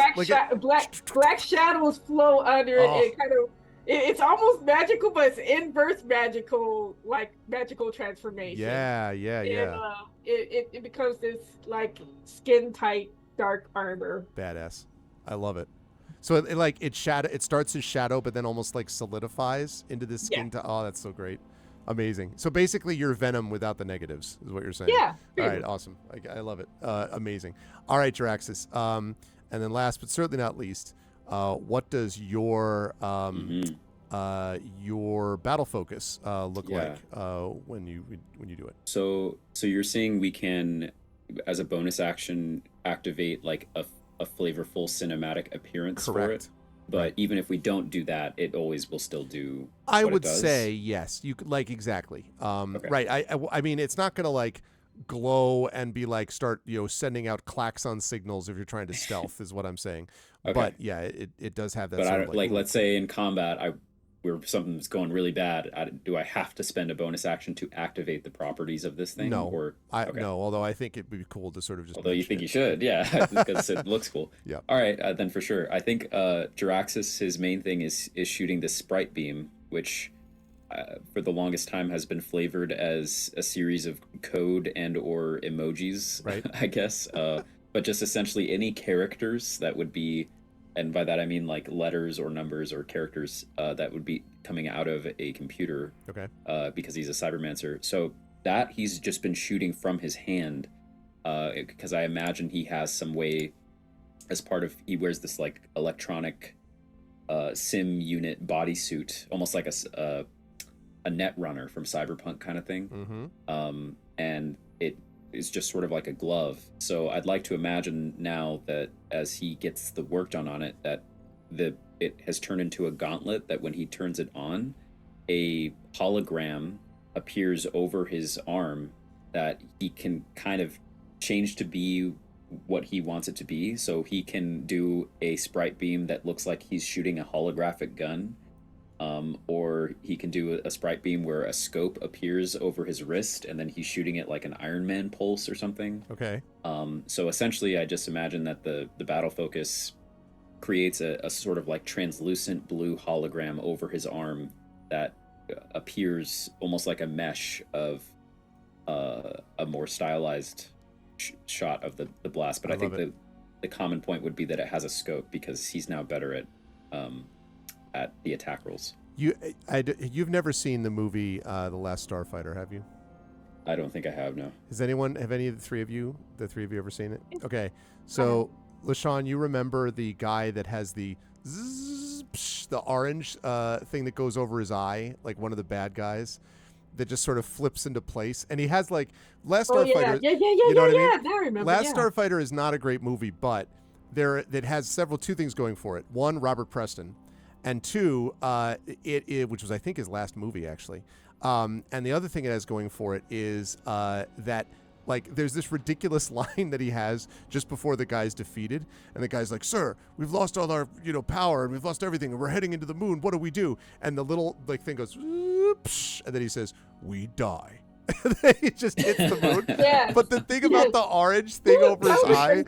That was a great scene. It is a great sequence. Also, Death Blossom, which is awesome too. But anyway, so yeah, Zach, for Jaraxxus, yes. So that's what reminds me a little bit of is this like scope, like going over the eye to sort of cue into that. It's great, amazing. So as you have all gotten these things, and the forge finishes, and the voice says, "Processes complete. Insert more orichalcum ingots for further enhancements." And as you're sort of sitting there looking at it, you hear a growling, and you look over to see Gamork standing by the exit to the room, his nose kind of pointed out, growling at something in the room beyond, which we'll find out more about in our next session. We ended with a shopping. It's like a half shopping episode. But Upgrade, yeah, I love the fact that if you are able to return to this and enhance it, that you might be able to do even more with these things, these sort of legacy items. So, but now you're starting to get a little bit of a feel of these things that are there, the legacy, the forge, and all this stuff. So we shall see. I will start with Zach. I'll start with you. Great stuff from Jiraxis today. I did find it interesting because you were, of course, not like an engineer was not your sort of stated thing, but you as a dentist, the fact that it sort of recognized you and all of a sudden you're like, oh, these are elements that tie us back to the Esper Genesis and Sylvain Arc and all that kind of stuff was fun to sort of see play out. And, you know, I'm also excited. I did love your little moment of turning around and saying to Sataria, like, oh, you see, it called me a creator. You heard that, right? That was me. So no, Gamork did not get the chance. Gamork did not get an Orichalcum ingot. Yeah, Sorry, I just thought about that. Yeah. Sorry, no ingot for the modified direwolf. Let's go back. Let's use all 4 of our ingots just on Gamork. Just and to give modify him. Laser beam eyes. Let's Right. give him armor. You grow him. He grows to like that far. Yeah, there you go. Let's just take the wolf and throw him in the forge and see Yeah, what happens. basically. The rest of the battle, I'm like, you see the computer, you're like, whatever, Gamork, kill it. All right, like I just. Yeah. But anyway, so that was fun. How did you? And then we'll talk about the other things that you found in the room. But you, Jiraxis, obviously had the focus on the forge and everything else. So how did you feel about what you found in today's session, the things that you've discovered, and where will the fine folks find you next? Yeah, very cool. And unexpected. I did not expect there to be like a crafting area essentially down here in the engineering deck. And I'm curious what more we learn. I mean, this is just the main section, let alone the actual entirety of the engineering floor. So we're just going to keep finding more random stuff. So yeah, very exciting. Nice. Always nice to receive this. This kind of feels like our first big magic items, I feel like. And so that's very cool to get some upgrades and some more spells and things. And yeah, very exciting. And very exciting that it seems like we have the chance to use these new toys on something next session. So that'll be fun. People will find me here for this, of course, also for Our Vocalists, where we will be doing a Christmas Carol reading in December, as always, per tradition. Also Gen GMs, which is mine and Greg's DM advice show. About which more soon. Yes. And then otherwise, other things that may be public at some point. But for now, you'll find me on my website and all the links that are in the doobly-doo. And I suppose that's it. Yeah. Very Always cool. a pleasure. Thanks, Zach. Always a pleasure. Good stuff tonight. Good stuff as well, LaShawn from Raven. I almost slipped when you found the battle suits and was going to be like, oh yeah, they look like, and I'm like, oh no, you were not there for that. And I was like, so no, they're just battle suits. Like you certainly would know enough about that. And then is when Jiraxis came over. I was like, wait, no, I remember these battle suits. That sort of changes things around. But I was also really interested to see what you were going to choose at the Forge, because it may say something about the kind of character Raven expected themselves to be. Like I could see a scenario where you decided to go down the speed route. I could see a scenario where you thought about the shield. That was a possibility too. But ultimately deciding on armor, and again, my apologies for baiting and switching you with the one armor type. I'm sorry about that. But like you're being able to have some kind of armor to protect yourself says something about maybe where Raven finds herself right now. And so I'm curious to see how that gets played out in future sessions. How'd you feel about today, and where will the fine folks find you next? Good game, and I'm digging Raven's new digs, and I'm actually kind of itching to see what how it holds out in what is soon to be coming the next battle. So we'll see how it goes. And but that was actually an interesting thing about you saying Raven. I didn't even think about Raven choosing armor to protect herself as something like also kind of in like a sign of her mental state and whatnot. But actually that does make sense now that I think about it.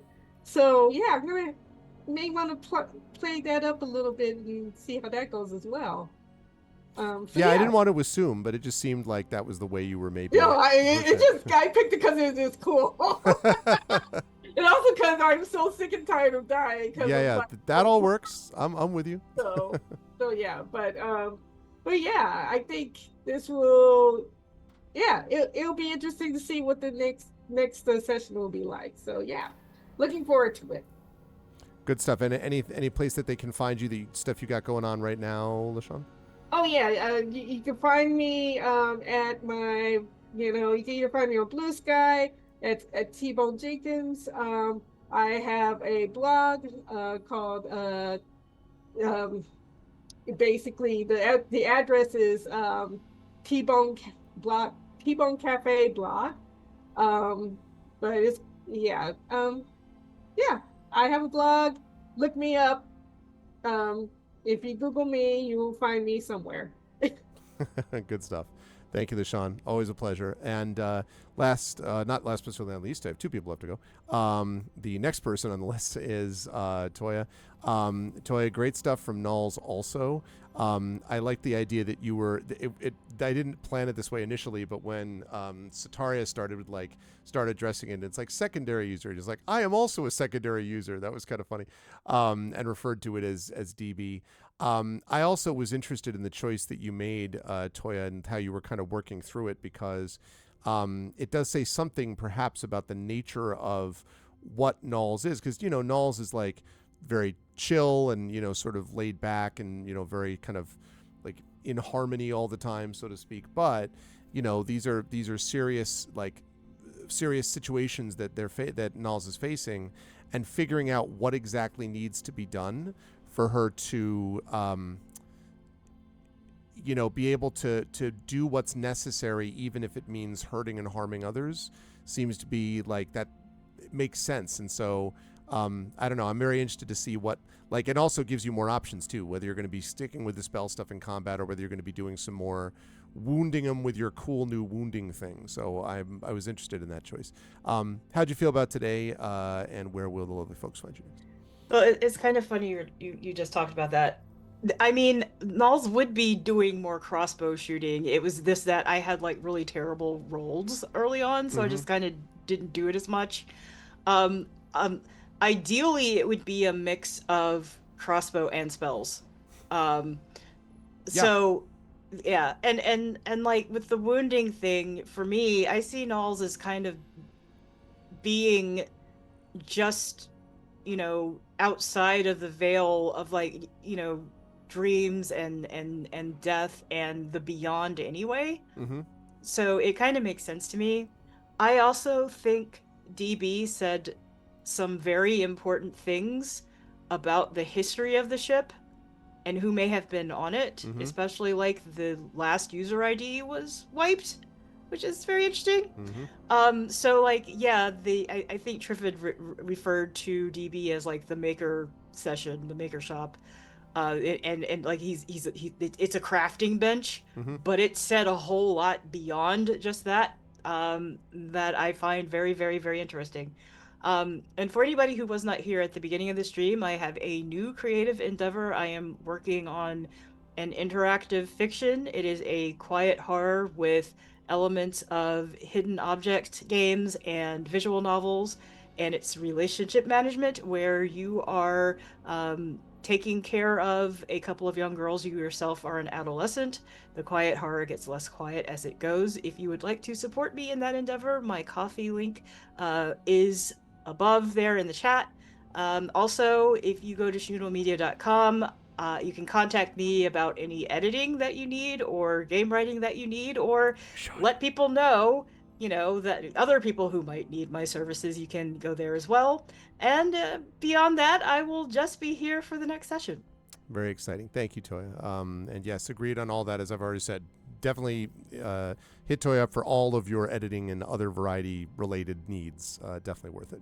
Last but certainly not least, Rhiannon, good stuff again today from Sataria. I was also struck by the idea. First of all, I love the little moments that have been sort of I'm the healer. Okay, I'm the healer. You're not the healer. That's cute that you're the off-tent. No, I'm the healer. Which does feel very Sataria-like, it seems to me. But also the fact that I was interested in what Sataria's reaction would be to knowing that you're looking at a forge of making or creation. There was that moment where you and Knowles both recognized what it was, except you really recognized it in detail about what that was, and that's interesting to me to sort of see what this thing can theoretically do. And I love the fact that you've got now this like Frostfire badassery thing that that can do as much sort of. It just has a lot of options available as you enhance it further, and improves what you can do besides the variety of healing things you can do. Also, you could have leaned into it and just been like, super healer thing, but I think having this also creates maybe a sense of being able to be more well-rounded when you want to be, which I think is neat from a spell point of view. And yeah, so I'm curious to see how that all plays out as time goes on. How'd you feel about today? Where will the fine folks find you next?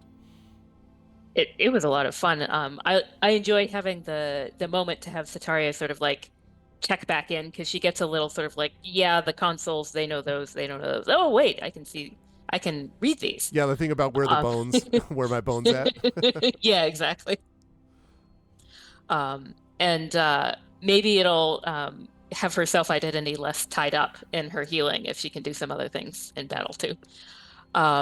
So you can find me in my books mostly. On Blue Sky, I did put up, I do, as an archaeologist, annotations of when I go to sort of archaeological and historical sites. So I have a new album up of when I went to Crater Lake, did some historical stuff around that. So that's in my Blue Sky. And my books, under Rhiannon Held, I have my urban fantasy, anthropological werewolves. And then under RZ Held, I have my space opera novellas. So if you're curious, get a little bite-sized novella, check those out. That's the Amsterdam Institute series. Very, very cool. I don't know why anyone watching this would care about space opera. I mean, why? Why would you do that? But that's great stuff. Thank you, Rhiannon. And I'm so happy we got back on the back into things with this team. Hopefully we get to next month. We'll see. But regardless, we'll be back one way or the other with more exploration of this place. Chat, can we get some love for the awesome members of Expedition for the Mysterious Peaks? Thank you to Rhiannon Held, to Toya Kristen Finley, to LaShawn M. Wanek, and to Zach Clay. Great stuff, crew. Thank you so much. I'll see you folks soon. Bye, everybody. Bye Thank you. for now. Farewell. Alrighty. Good stuff, everybody. I am very pleased that we got through that and that we've made some good progress here with opening up these two areas. This specific thing about looking at the specific thing of like looking at these areas and then finding this forge, and there's a lot that's sort of like founded on finding the forge actually.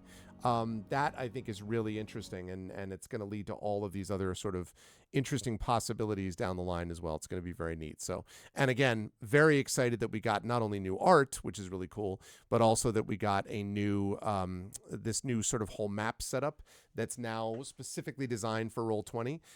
That's really cool too. And that has all these positive things that they will be able to see as time goes on. And it's a lot easier for me to actually manage it because I don't have to take the time to like block out numbers and do all things because they have a separate player map that they get to use and all that stuff. So it's very cool. Oh yeah, thank you for putting that link up, Prince Justin. I want to check that out at some point too. So that is going to do it for me for this evening, folks, but I will be back on Tuesday, and I will be back with more of the final adventure of Beowulf Age of Heroes with Tari Tunes. I will be doing that, and then I will be over on GOG Com, my sister channel there, GOG Com's Twitch channel with Pen and Pixels. I think that's episode 496, so we're almost to 500 episodes playing more Strange Antiquities, which if you have not seen this story about giving people what they need, from a little eldritch shop that, just as a touch of spookiness, maybe something, things man was not meant to know. I think you would enjoy it. I've really been enjoying that game quite a bit. And then next Thursday, more of Final Fantasy Tactics, The Evil East Chronicles. Let's go. So pumped up for that. And then on Saturday, we are going to have some D&D with viewers Saturday night. And then Sunday, I will be at PAX Unplugged. I'll be at PAX Unplugged doing all of this stuff. Oh yes, and that's right. Let me not bury the lead. That's true. Hang on a second. Let me just pop up the thing. Yes, let me not bury the lead. That's right. Tomorrow is By the Dice Roll with Ghosts of Saltmarsh. I knew that. That is I do know that indeed completely. But so that's going to be happening tomorrow, which is cool. I'm very excited for Ghosts of Saltmarsh tomorrow, which continues the campaign that began over on GOG. So actually tomorrow, that's 496 there, which means next Tuesday is 497. I forgot about that. So that's going to be happening tomorrow. That will be from 2 until 5 p.m. Eastern. So that's going to be pretty awesome as they're getting ready to invade a Sahuagin fortress to try to stop a imminent Sahuagin invasion. What could go wrong? But we will talk about that tomorrow when we get there. Otherwise, though, that's going to do it for me for this evening. So if you like what you saw and heard tonight, please follow the channel. Please check out our YouTube with !ArvTube. Discord is !ArvCord. Twitter is ! I don't do Twitter anymore. Blue Sky is ! !ArvSky. And the website for all this is arvineleron.com. Financially, !Arv Shop, that is my merchandise area. !Arv that is my Patreon, which we're trying to get up into triple digits, so please consider supporting us over there. And subscribing to the channel is always appreciated too. We can get those custom sub badges and emotes to use here, there, and everywhere across Twitch. That is always appreciated. On the, publishing front, Icarus is my graphic novel from Mathis Arts. Library is my Tales and Tomes, The Forbidden Library. That's my 5e adventure and sourcebook from Alligator Alley Entertainment. And Greyshade is my Greyshade IP. Greyshade, Renegade, and Heretic, the Grey Assassin trilogy, available at that link. You can also get the audiobook of Greyshade at that link from our very own Trent Sparks. Remember, Renegade, the audiobook of that will be out in the next couple of weeks. And Heretic will be probably early next year. Trent is making very good progress on that. So I'm excited for those audiobooks. You can check that out at that link. And you can also pre-order the tabletop role-playing game of Greyshade. Remember, next weekend, Brandon O'Brien is going to be demoing it next Sunday at PAX Unplugged. Actually, he's going to be demoing it all weekend. I will be with him on Sunday to demo part of it as well. So you can check that out if you happen to be in the Philadelphia area. And you can pre-order the game, which is imminent. It will be coming out very, very soon now that we actually have the artwork for it as well. So that is the deal with that. And as always, BLM, Black Lives Matter, important to affirm and assert the significance and importance of Black lives. Help Now, that's the World Health Organization page on suicide prevention. Important to reach out to others when you need help and reach out to others when they need help as well. And Ukraine, UKRAINE, to help the people of Ukraine as they fight back against an illegal and illegitimate war with bravery and courage. And send the message, we'll do so for others in that situation in the future. I want to thank everyone who made this an awesome stream tonight. Thank you to Prince Justin and Trifity Mats, best mods in the business, my mods. Thank you. Thank you to my Patreon supporters and subscribers, Prince Justin and Trifity Mats as well. Thank you to my viewers. Thank you to Butthurt Gamer, to Hugo C. Hackenbush, to Galen, Intensely Eric. What's up, Eric? Thank you to Jagtress, to Nonstop as always, and of course T-Bone Jenkins. And speaking of T-Bone Jenkins, thank you especially tonight to my Expedition for the Mysterious Peaks crew. Thank you so much as always to Rhiannon Held. Thank you so much to Toya Kristen Finley. Thank you to LaShawn M. Wannick.